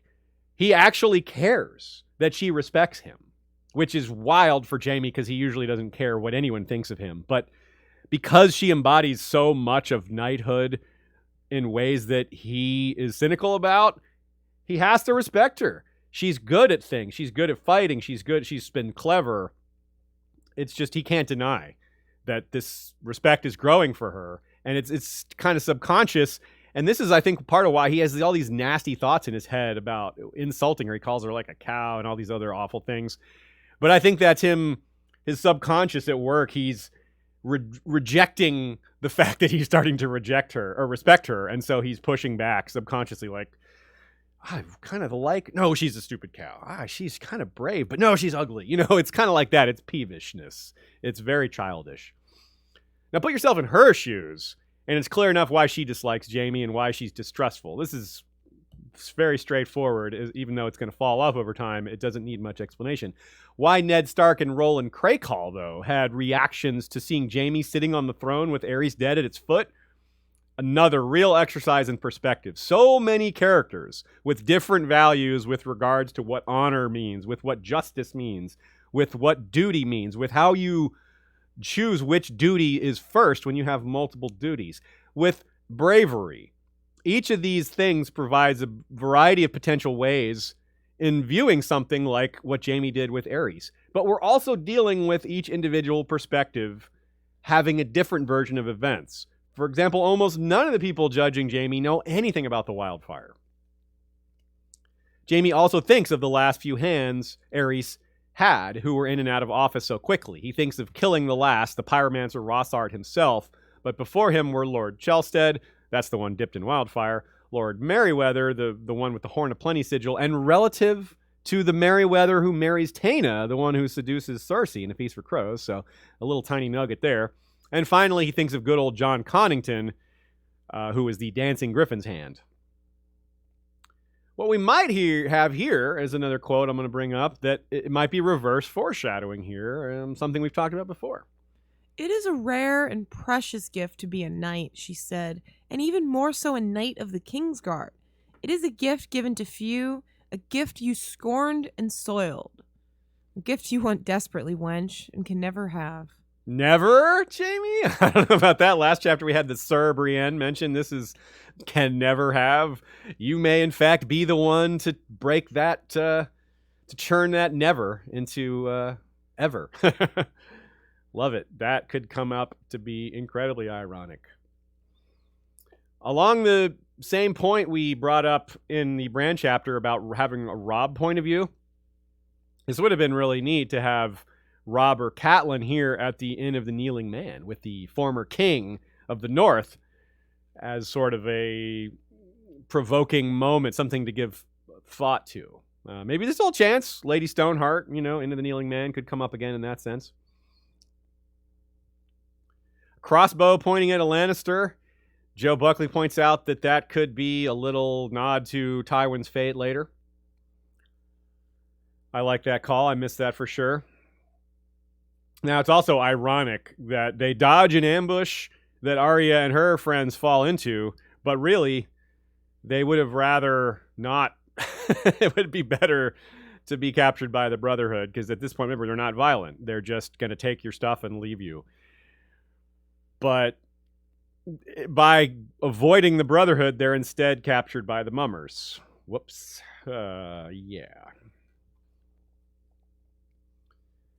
And this is really, there's even more evidence of Jaime acting like Tywin and being Tywin's son with his whole, how dare you judge me? That kind of thing. Like this, it relates to Cersei and Jaime putting themselves above the rules with their trying to have proximity.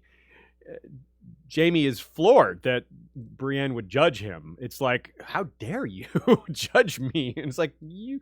Now, part of that is that he knows that he doesn't deserve all the scorn that so many people heap on him because of what Aerys was actually doing.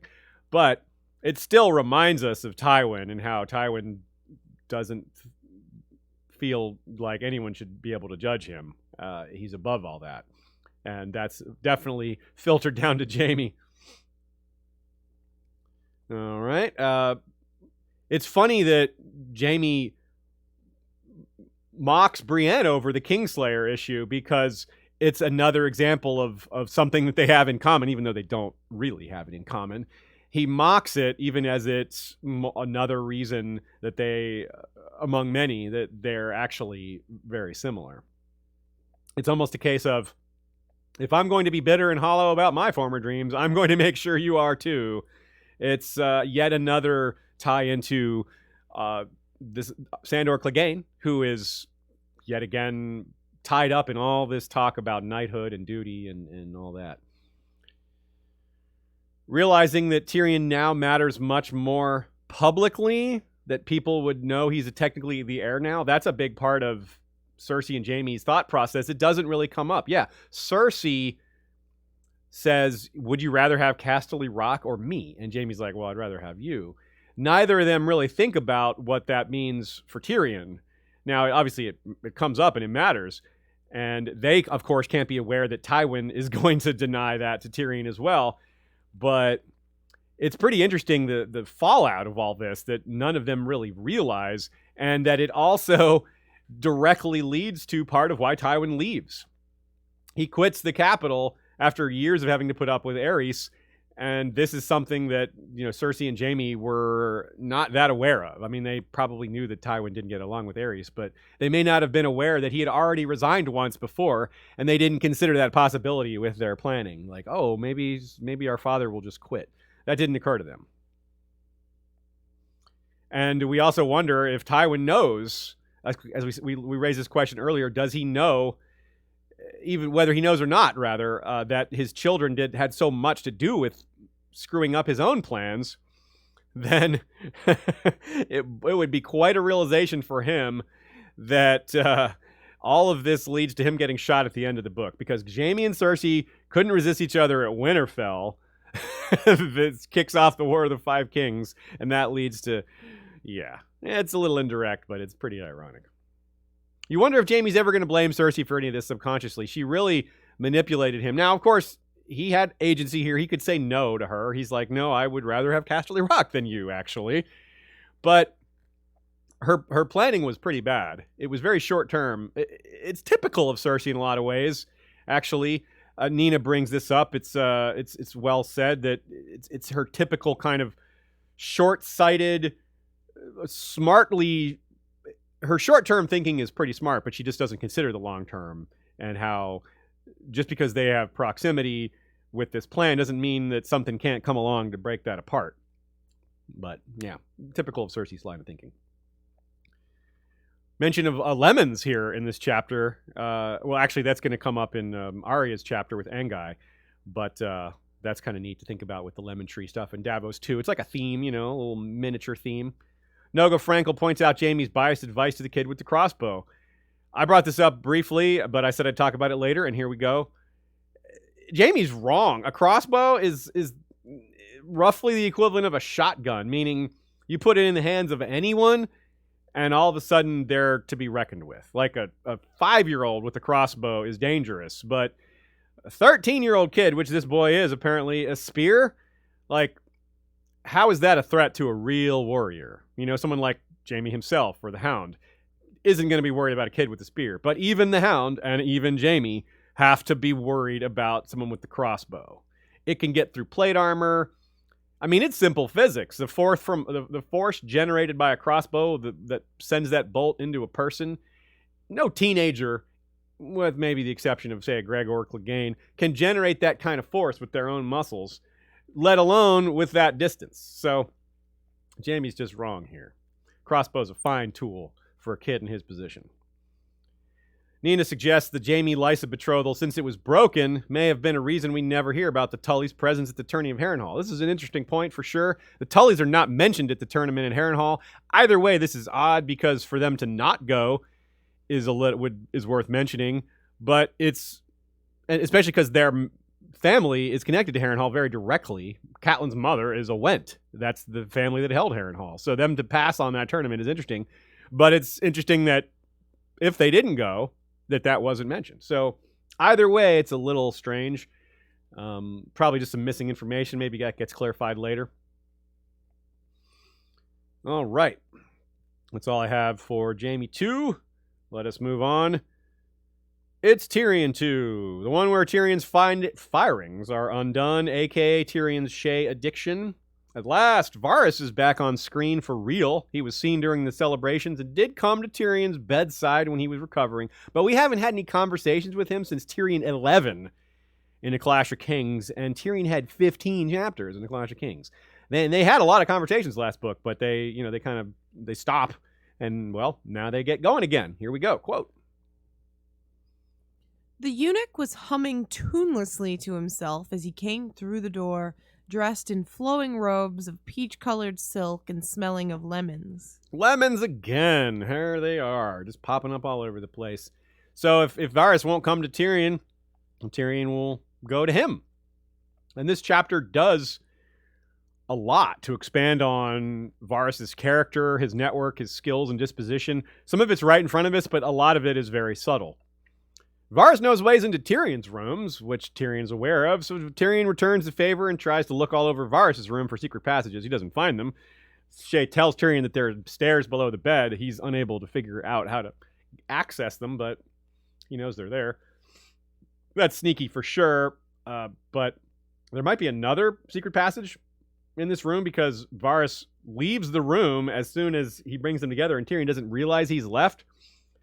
There's no evidence that the bed rose up during that brief moment of Tyrion not realizing what's happening. So I'm guessing he took a different way out. He's astonished, Tyrion is, at how plain Varys' rooms are. Tyrion calls them excessively plain, as if to say they're so plain that they actually draw notice, which, well, that's exactly what's happening. So, yeah. Given how over the top Varys is in other things, I suppose this fits in kind of a reverse way, but it's still rather surprising to see him sleeping on a stone bed no wider than a coffin. It's fitting in a way. He's a man that came back from the dead in a sense, as that he was cut and abandoned and told to die. It's also indication of his former past as a street urchin. He probably slept outdoors on stone surfaces when he was young in Myr and Lys and both, or maybe elsewhere. And we talked a lot about how Varys is portrayed somewhat devilishly during his introduction, so associating him with death in a coffin is kind of appropriate. Tyrion learned several bits of news that he'd missed since he was abed, that Pycelle is being returned due to the Citadel nearing a choice of Maester Gorman Tyrell. So recall what we said about Varys not liking the Tyrells and consider that maybe he's the one that that told Tywin about Gorman Tyrell because, well, that is where Tywin gets a lot of his whispers from, is from Varys. And we know Varys has motivation to undermine the Tyrells here, as we discussed last episode. He doesn't want a well-oiled, efficient unit coming in to take over King's Landing. He wants chaos. He wants bad rulership so he can bring in the alternative. As is mentioned in this chapter, Maegor the Cruel did indeed kill 3 Grand Maesters, at least 2 of them personally, with Blackfire, and the third one, he was found holding the Maester's head in his lap. Okay, Maegor. And of course, Varys is going to kill Pycelle himself, so yeah.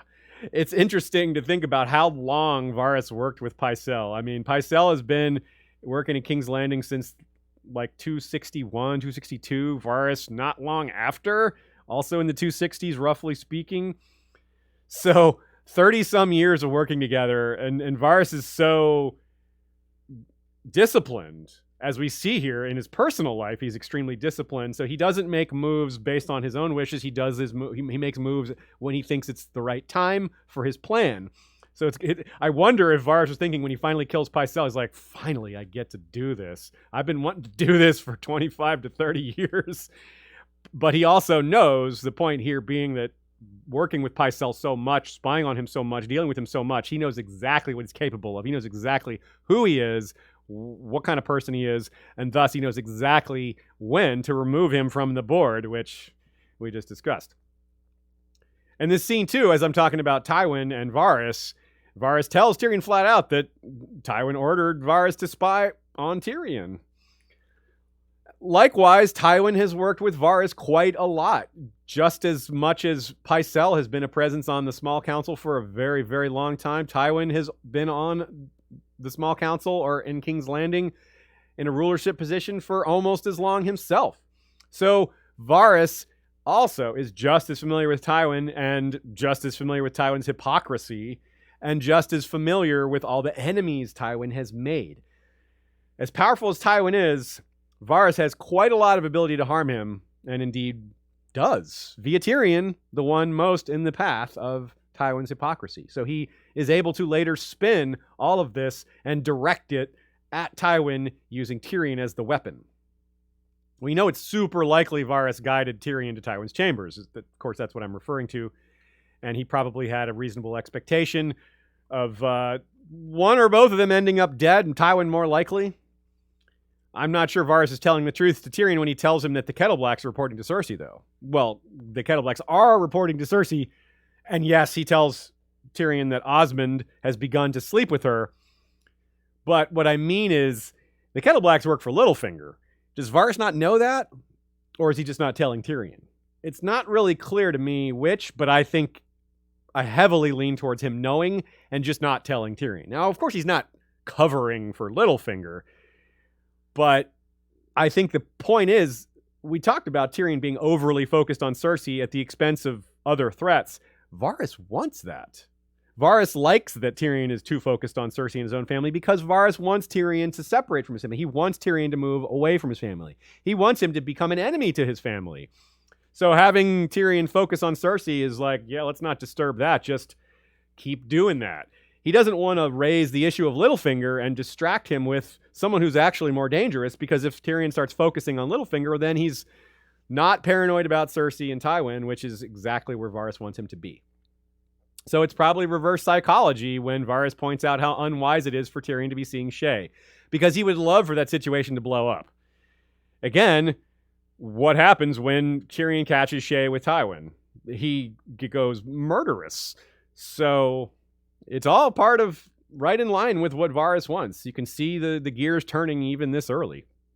Now Shae, on her side, speaking of Tyrion just not noticing what's going on, Shae worries over her jewels, and Tyrion thinks of it as kind of frivolous. It's kind of hypocritical too, because he makes a big deal about that golden hand necklace, but he's peevish about it. But when it comes to Shae and her jewels, he's like, "Oh, come on, you're being a baby," and of course, that's again part of what drives him mad later when he finds her wearing that very same necklace, which he strangles her with, which is also a bit of a darkly ironic parallel, because Tywin threatens to have Shae hanged if she's found in Tyrion's bed, and of course Tyrion catches Shae in Tywin's bed and doesn't hang her but strangles her, which is pretty much the same thing. And Varys specifically uses the phrase, "Are you sure that's a wise? Your father will hang her."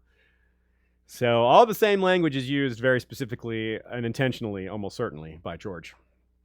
But what I was getting at with the jewels, though, it's not about looking fancy. It's not about her being frivolous. These are like her savings account. It's like an insurance policy if Tyrion is killed. She's in huge trouble if he's killed, because now she's just stuck as a servant to Lollis without her lifeline to bigger things. He's so worried about what might happen to her via Tywin and Cersei, but he doesn't consider what would happen to her if he dies, and that's a really big deal. And of course, while we're on the subject of Tywin and Shae, how did they end up hooking up in the first place? How did they find each other? Probably Varys. Again, this is all set up by him.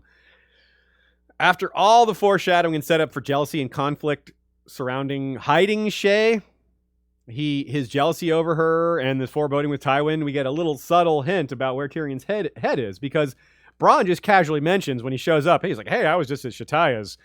I had Alayaya and Murray at the same time, and he's just kind of, he's bragging a little bit, but he's not trying to make Tyrion feel bad, but that is what happens. Tyrion gets jealous. And Tyrion, to his credit, he's confused at his own jealousy. He's like, why am I jealous about? That doesn't make sense. But it's still meaningful because it's foreshadowing for, again, Tywin and Shae being together.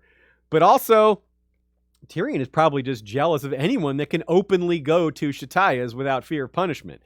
He would love to just be able to walk in there like a regular customer and not have to worry about something happening to him or the girl he sees or anything like that. And that's probably part of his jealousy that he's not realizing, because, hey, he's got all this wealth and power, but he can't openly walk into a place to have some fun. Yeah, that stinks for him, But a lot of it also is who he is physically. He's also got no leg to stand on here because he's with jewelry. Again, it comes up here. He's not great to Shae about the jewelry, but he's not great to Alayaya either. It says he gave her a silver and jade necklace with matching bracelets.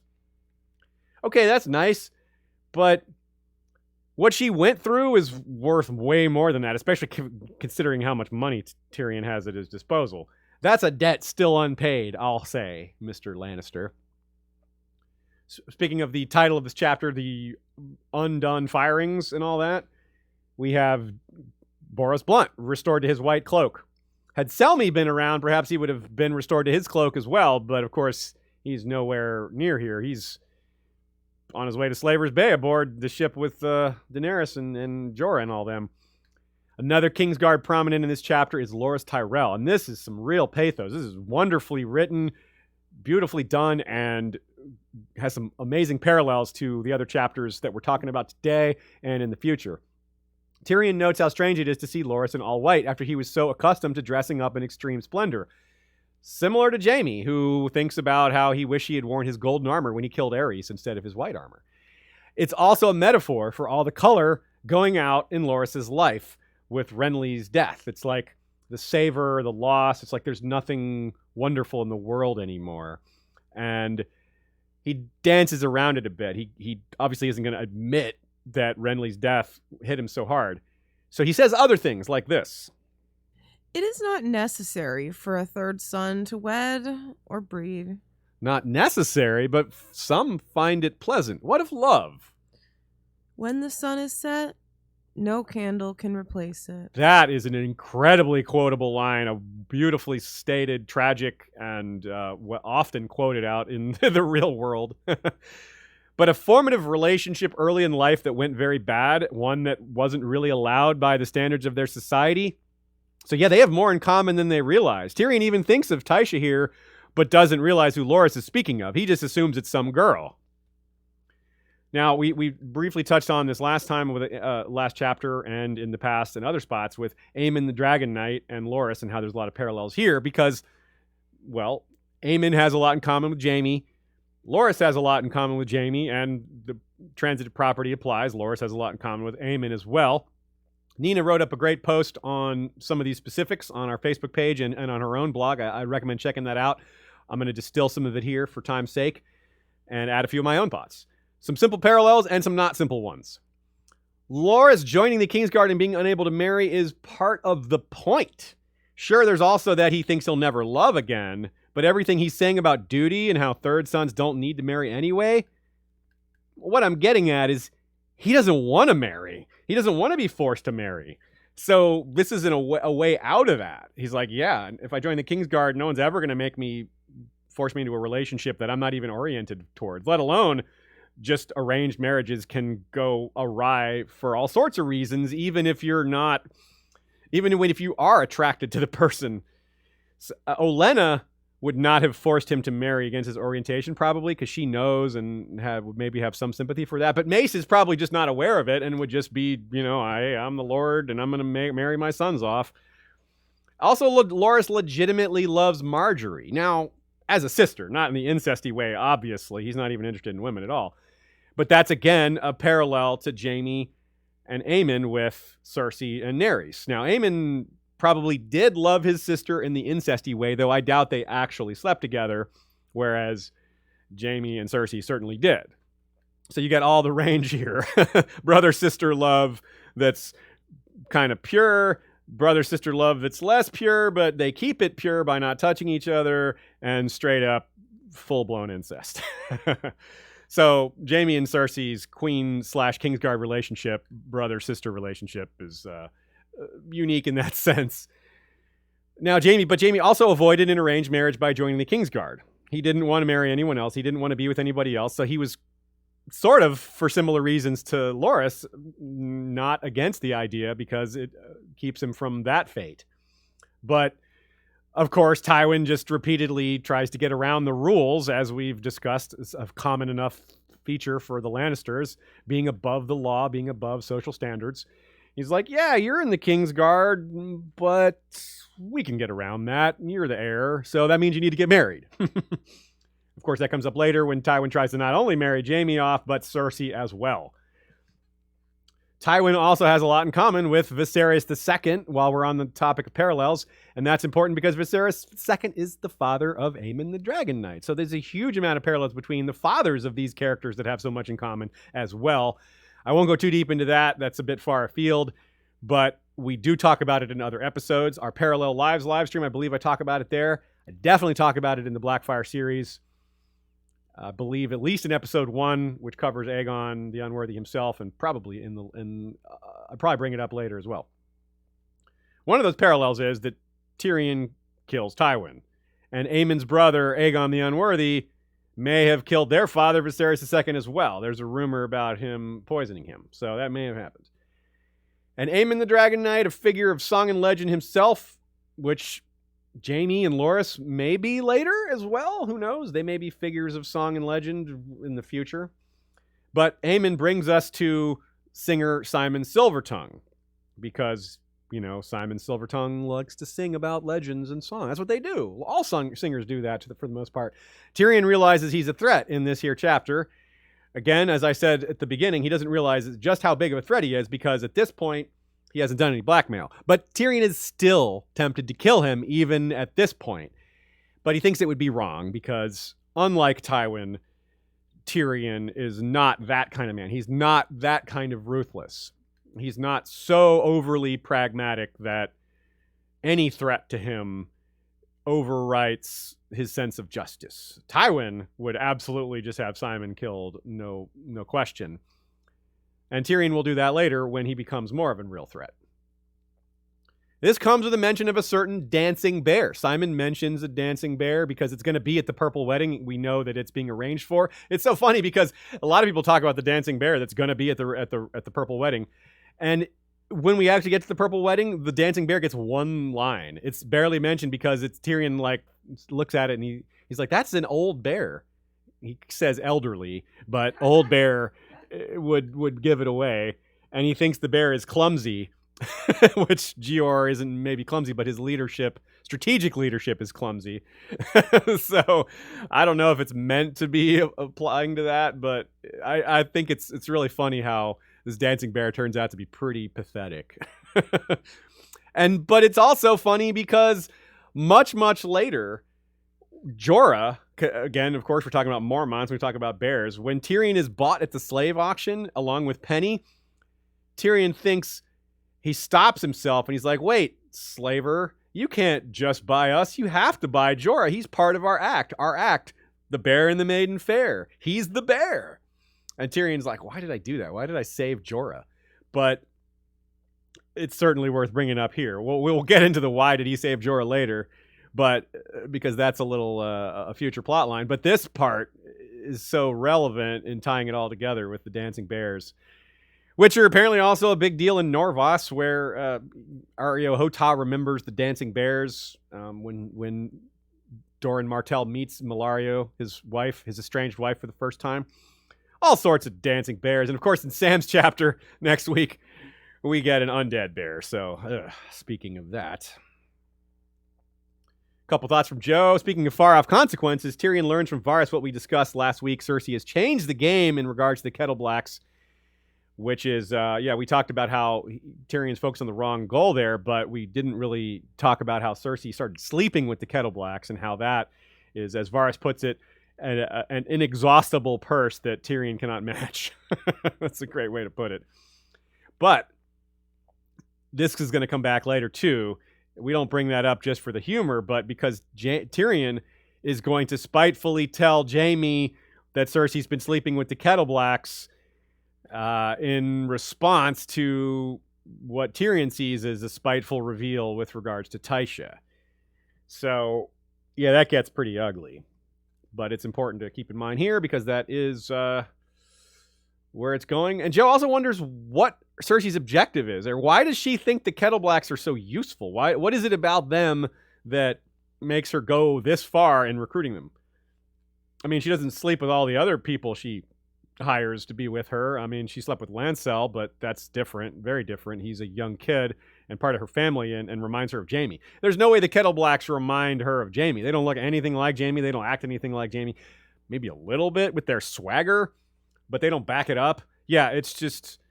It is a little peculiar, but I think it's also a part of Cersei's paranoia. Again, she really, really thinks Tyrion's coming after her, and she needs help. And this is part of how she's going to get that help. Especially because she thinks she's undermining Tyrion by stealing these guys away from him. They're in direct competition for the Kettle Blacks. Now... Getting back to Tyrion and Loras, Joe says that the talk consists of Tyrion being genuinely confused by Loras would be so hasty to give up all the benefits that Tyrion's own physicality denies him. So we have two sides of the coin here. Tyrion's physicality pushes him in the opposite direction, whereas Loras is gifted in every way possible.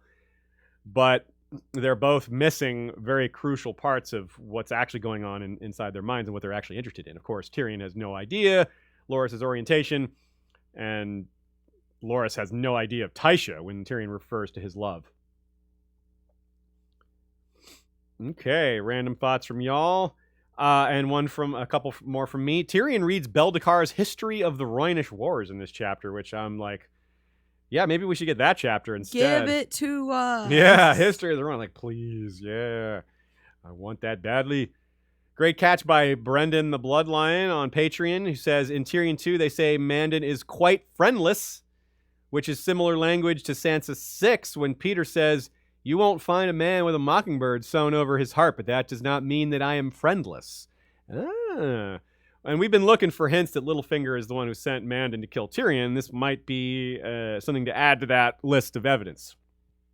Now, they also bring up how Mandan Moore has kin in the Vale, and there's a hugely hilarious, super sneaky quote, or reference pun here that we'll have to read the quote to get to. Bran had turned up all he could on Sir Mandan, but no doubt Varys knew a deal more, should he choose to share it. The man seems to have been quite friendless. Tyrion said carefully. Sadly, said Varys, oh, sadly. You might find some kin if you turned over enough stones back in the Vale. But here? Ahem. Stones in the Vale, the place where bastards, i.e. some kin, are given the name Stone. In other words, he's saying if you look at enough bastards, you may find one related to Sir Mandan. Ah, that's a sneaky one. Good one, George. That one only got by me 20 sometimes before I finally caught it. Nice catch by Archmaester Rennie in this case, which also requires us to read a quote, which we love to do. So here we go. I'm sorry. I did not. He lost control of his bowels. Great. Told you you'd love to read this one. Yeah. Turned and ran for the Iron Throne. Beneath the empty eyes of the skulls on the walls, Jaime hauled the last Dragon King bodily off the steps, squealing like a pig and smelling like a privy. The thing here is how similar this is to Tywin's death. Tywin doesn't react with panic, nor does Tyrion grab him, but the bit about the privy and bowels emptying, that's on the nose. Now, let's get a little slightly tinfoily here. If Tyrion is Aerys' son, then Jaime and Tyrion killed each other's fathers. If Jaime is Aerys' son and Tyrion is Tywin's, then they both killed their own father. If Jaime kills Cersei, then they'll both be kinslayers. Basically, any combination here is pretty epic irony, and that's part of why it's hard to guess at the truth, because they all sound like they could create interesting plot lines or conflict. But we'll just have to wait and see. Lady Leaf Underhill from the chat, live chat, says, also surprised Tywin restored the Kingsguard rather than support the precedent of breaking the for life thing with the eye towards getting Jaime out of the Kingsguard. Yeah, that's a great point. Restoring Boros Blunt because the Kingsguard served for life and then turning around and saying, Jaime, you're not in the Kingsguard, actually. But that also speaks to just how Tywin sees the rules purely as a convenience for him. Like, they serve his purpose to keeping other people in line, but he's above them. And so are his family. Lots of evidence for that in this chapter. Tywin just doing what he wants, no matter how hypocritical it is. Because this is very blatant hypocrisy of a different form. It's not personal hypocrisy. It's the rules apply to you, but not me kind of hypocrisy. Here is Arya 2. The gang is captured by the Brotherhood, a.k.a. the one where Harwin recognizes Arya. Again, a nice bookend to the Jaime 2 chapter, a rare case of 2 chapters taking place in the same location at nearly the same time.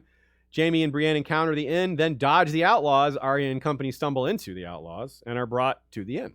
But Arya's group comes out ahead in this exchange, since being captured by the Brotherhood means not being captured by the Mummers. Arya and Hot Pie and Gendry thus keep all their body parts, unlike Jaime, and they get to sing. I don't know if Jaime would have wanted to sing, but hey, Arya gets to, and though she's not a big fan of singing, Arya has another in a long line of astute thoughts for someone her age, realizing that the singing means these aren't the bloody Mummers. That in itself is a bit telling, isn't it, too? About meaning the Mummers. Like, the Mummers are so dark and evil, they won't even sing.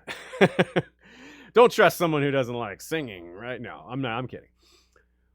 They get to drink ale in this chapter. Our Hot Pie is awfully happy about it, while Jaime gets to drink horse urine later, so not only do they not get their parts cut off, but they don't have to drink horse urine.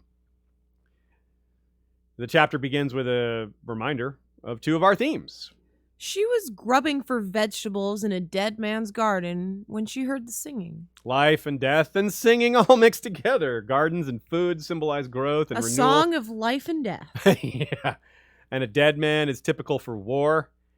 But he has a micro legacy here. His efforts are keeping others alive. The work he did in his life is still there and mattering. And we even get the name of this dead man whose garden this is. Old Pate, Tom says, but maybe Tom's lying about that. Tom could just be making up the fact that he knew him. After all, Pate is an extremely common name in Westeros. And we get a common song, too. Again, the Bear and the Maiden Fair comes up. Hot Pie sings it well. As I said, Arya's not a huge fan of singing, and maybe that's because Sansa is good at singing, and she kind of resents things that Sansa's good at. It's a part of the early Game of Thrones chapters. But she does seem to start to like it. She notices that the miles pass by quicker because of the singing, so she warms up to it. Hot Pie gets another moment to shine beyond singing. He talks lovingly of bread in a way that's almost comic relief and entirely stress relief. It's a bit of a setup because, bad things are coming, but hey. But not for Hot Pie necessarily. It's good and appropriate because for him to have this moment because he's about to exit the story. Hopefully not for good. But as far as we know, he's continuing to thrive to this day. He's still at this inn, ready to put his skills to work. In the show, Arya and Hot Pie are reunited briefly. It's a nice, heartwarming scene that changes Arya's plans because she gives news he wasn't aware of. Perhaps hoping for a similar happy ending-ish type meeting in the books is too much to hope for, but I remain optimistic. I think there's a good chance for this. I wonder as well if the inn won't have more significance later. Maybe just a throwaway line or two, but if it doesn't come up in A Dance with Dragons as part of a more major plot line, maybe even though these two aren't innkeepers now, it's repeatedly said in Jaime's chapter, the innkeeper who was not an innkeeper, maybe Hot Pie being the baker there is going to make it a real end. People are going to come from miles away to eat these delicious treats. Upon arriving there at the inn, we get the immediate signs that this was the same place Jaime and Brienne and Cleos were just at. Their boat is seen by Arya, and she considers it as a means to escape, which is funny because all this talk of stealing and loyalty and all that, and people having to do what they have to do, that's her ship. That's the Tully ship right there. She could pull rank and be like, hey, I'm a daughter of Riverrun. That's mine more than anyone else's. Not that they would listen to her, but if she knew that who that ship belonged to, she would have at least tried, probably. So they specifically discuss, meaning the outlaws, Jaime and Brienne and Cleos. They say that Brienne was big and that Jaime had that dangerous look in his eyes. They were so close to meeting. And I really wonder, what if that would be? A lot of people in our chat and in the people sending questions ahead of time wonder what kind of conundrum that would have presented for Brienne if she had to decide between keeping with Arya and looking out for her and delivering Jaime to King's Landing. She can't do both. She doesn't want to take Arya to King's Landing. That's a terrible idea. What would she have to do? Stay at the inn and stay with Arya? It would be a real... I imagine George considered doing this, because think about how it puts her vows in conflict. And it would be Jaime be like, see, vows in conflict. Now you know what I'm talking about. She would have to choose between her vow to Catelyn and the same vow to Catelyn with Arya being right there, but with different meanings. So, I bet George considered doing that, but for other reasons, he didn't. Who knows what those reasons are? George keeps his own company on that. I love also more food-related storytelling here. Anguy talking about the Dornish girl giving him duck with lemons. It reminds me of the Dornish's wife's song. It's not really that close. No, there's no implied jealousy or death in this story, except for the duck, I suppose. Anguy's from the Dornish Marches, and that's an area that traditionally hates the Dornish. It's easy to hear Dornish Marches and think that's in Dorne, but it's not. It's the area that's on the border with Dorne. So it's in fact, they hate the Dornish. So it's a cross-cultural anecdote from a member of a very cross-cultural group. The Brotherhood is filled with all types of sorts of people. Of course, the chapter ends with Harwin recognizing Arya and kneeling to her, which is another great moment of synchronicity. It is fitting that a man kneels to a Stark at the inn of the kneeling man. But George takes pains to conceal that that's what's happening, because he tells us this is the inn of the kneeling man in the Jaime chapter, and that name is not repeated in this chapter. So you got to be on top of things to catch that. But he kneels to her not only because she's a Stark, but because she's the daughter of the Hand of the King, and the Brotherhood still recognizes Robert, and his choice for Hand was Ned. So you got to have those things together. Little catch by Nina about how the Brotherhood defers to Arya. They quickly realize who's in charge. Normally you would expect a group of dudes to expect the biggest, oldest male to be in charge, especially amongst youngsters. But Gendry is not. And like Bran, they let Arya lead. They let her decide. She says, you go in front, we'll ride behind you. And they say, sure, why not? They want to let her feel more comfortable. They know she's scared, and they don't want to make her feel more scared. They know that she can't get away, so like, yeah, sure, go ahead, ride in front. And or ride behind us, it's fine. So yeah, a little bit like Mira and Jojen and Bran. Before you know it, according to Joe, back at the end of the Kneeling Man, it's funny to be back there so quickly. Jaime sees unwelcomeness, signs of war in a place that has left the rules of society behind. Arya is told of something quite the opposite, a real testament to how George can create two different atmospheres and descriptions of the same place in a very short span of chapters. So, talking about the Brotherhood and lying, and maybe the right term here is the lesser evil. Certainly, the Brotherhood without banners is nowhere near as bad as the Mummers. Sure, they lie, they rob, they probably assault and murder. Maybe not yet have they started murdering. We know they're going to. But we know that a lot of it is given to a lot of their proceeds from these crimes is given to rescue children and other abused small folk. So it's definitely wrong to put them in the same category as other bandit types who are only out for themselves. But it does beg the question, where is that line? What's right? What's wrong? When do they cross the line into looking out for themselves? When is it no longer justice? When is it no longer just? Well, again, who knows where the line is, but we know that at some point they cross it. We haven't gotten there yet, but it's also kind of hypocritical for Tom to be like, you're stealing food from a dead man's garden. Like, hey, hello, you just stole all our stuff, and not even, and we're kids. So yeah, anyway. Interesting too that an inn is the setting for the Brotherhood being introduced so much. Of course, we've seen them before, but this is a real introduction and the start of a longer arc with them. And it harkens back to Catelyn capturing Tyrion at the end of the Crossroads.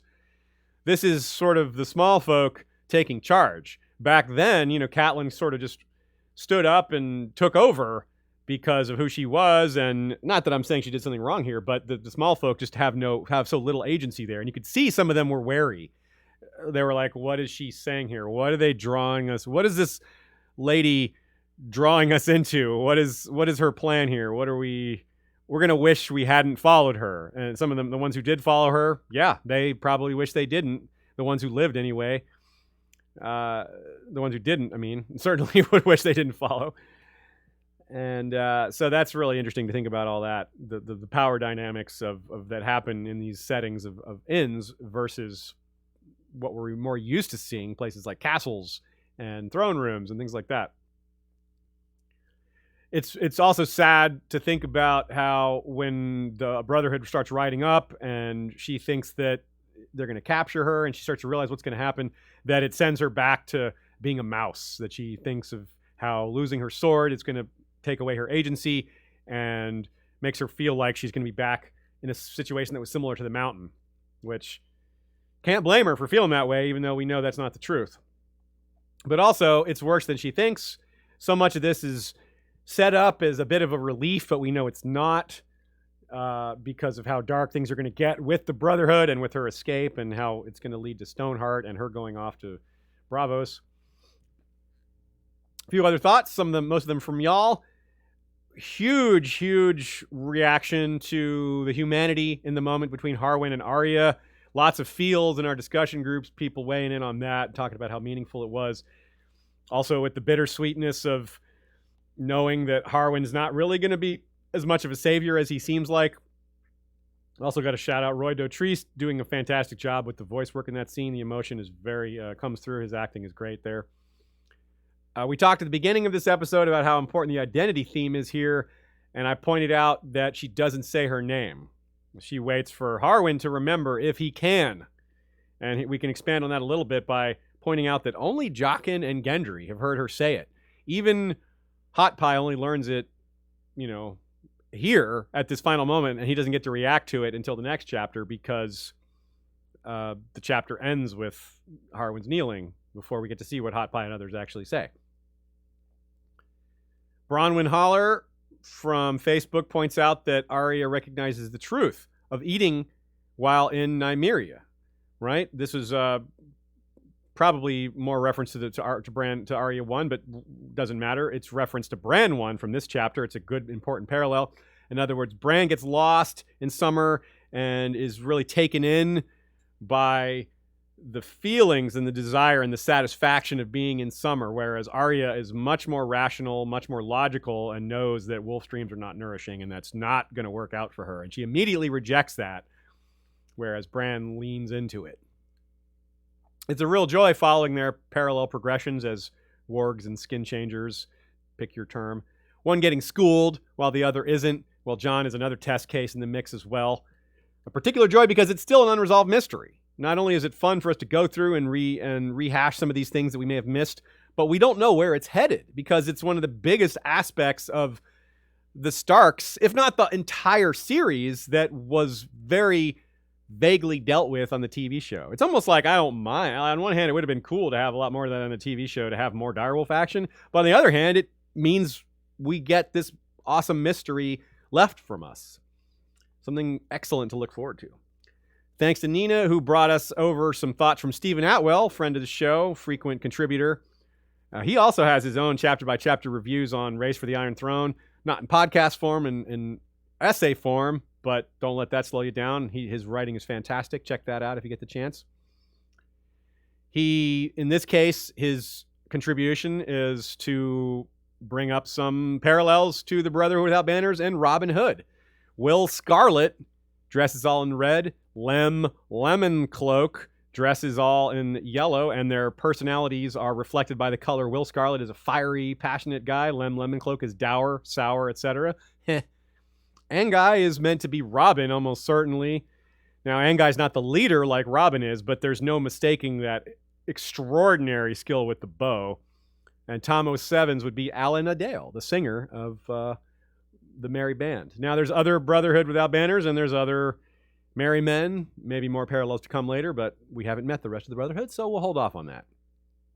It was Alison Howland who brought up the question, what if Brienne had encountered Arya so early on, that led me to these thoughts about broken vows and how that would have created a similar conundrum that Jaime could kind of laugh at her in sarcasm for saying, see, this is that thing you didn't believe me on. But maybe it would have been too early because Jaime hasn't told his full story to Brienne yet. She doesn't know about the wildfire. It's interesting that Rossart was brought up and that Jaime killed Aerys, but it isn't actually mentioned so clearly that, Aerys was going to blow everyone up. That's just something we know from being rereaders. But Brienne, again, has not learned that yet. Okay. That is it for today. Let's do a quick outro, and that'll be it. As I said last week, I was going to start adding in lengths for each episode so we can kind of do a little fun comparison. Last week, we covered 176 minutes and 41 seconds of the audiobook. This week, we covered 172 minutes and 38 seconds, so almost the exact same. That puts us 480 minutes into the book. This week's video was almost exactly 2 hours. So if you're listening to the pod version afterwards, you can compare the length of the podcast version to the length of the video to know how much got edited out. Usually that's just ums and uhs and pauses and me stuttering. Taking a while to say my quote. Yeah. But occasionally it's a little more. So, yep, a little bit slightly tighter version if you get the pod version, but, the pod version doesn't have the visuals like my shirt that we talked about. We provide multiple versions for you to choose from. Or Aziz's hair. He woke up like that. My hair is so puffy today. I did just wake up like this. Little 8th grade reference for those of you who've seen that fine film. All right, next week we have Catelyn 2, The Gang Meets Jane, a.k.a. the one where the Freys storm off. Jon 2, The Gang Finds the Fist, a.k.a. the one where Jon loses face. Sansa 2, the one where Sansa outs the Tyrell marriage plot, a.k.a. what you talking about, Willis? Arya 3, the one with the BWB origin story, a.k.a. the gang chases Arya. Yeah, and finally, Sam 1. The gang flees the fist, a.k.a. the one where Sam's a slayer. It's still not too late for me to change that to the gang gets fisted. Yeah, it's not too late. You can say that next week. We'll let everybody else decide whether I should change it. Weigh in on that or anything else you want to weigh in and send us your questions for next week or questions for later weeks or for anything we've already covered that we may have missed. We're always willing to go back and talk briefly about something that deserves talking about that we missed. But the fact that we have so many of y'all contributing means we miss very little, even though there's so much to miss. So I appreciate everybody who contributed on the fan side, on the patron side, whether it's from discussion groups. Again, shout out to our History of Westeros mods who lead the chapter discussions on Facebook while also posting art to go along with it. Again, Flick and Slack and Discord are other venues for discussing the chapters and just all things A Song of Ice and Fire / History of Westeros. Join us there if you feel so inclined. Thanks to Shae for wearing all the hats as she does, wielding the many arms of a kraken so efficiently and actively. Couldn't do it without her. Thanks to Michael Klarfeld for the maps. Thanks to Kevin McLeod and Joey Townsend and Jesse Coal for the music. Thanks to our Bengineer for the audio editing. And again, thanks to all of our member Westorians for their financial contributions. And thanks to everyone who has shared, liked, subscribed, and told their friends. You'd be surprised how much that makes a difference. Maybe you wouldn't be. If you're not surprised, then hey, help us out. Give us a like. All right, folks, that's it. We'll see you next week for more Valar Rereadis.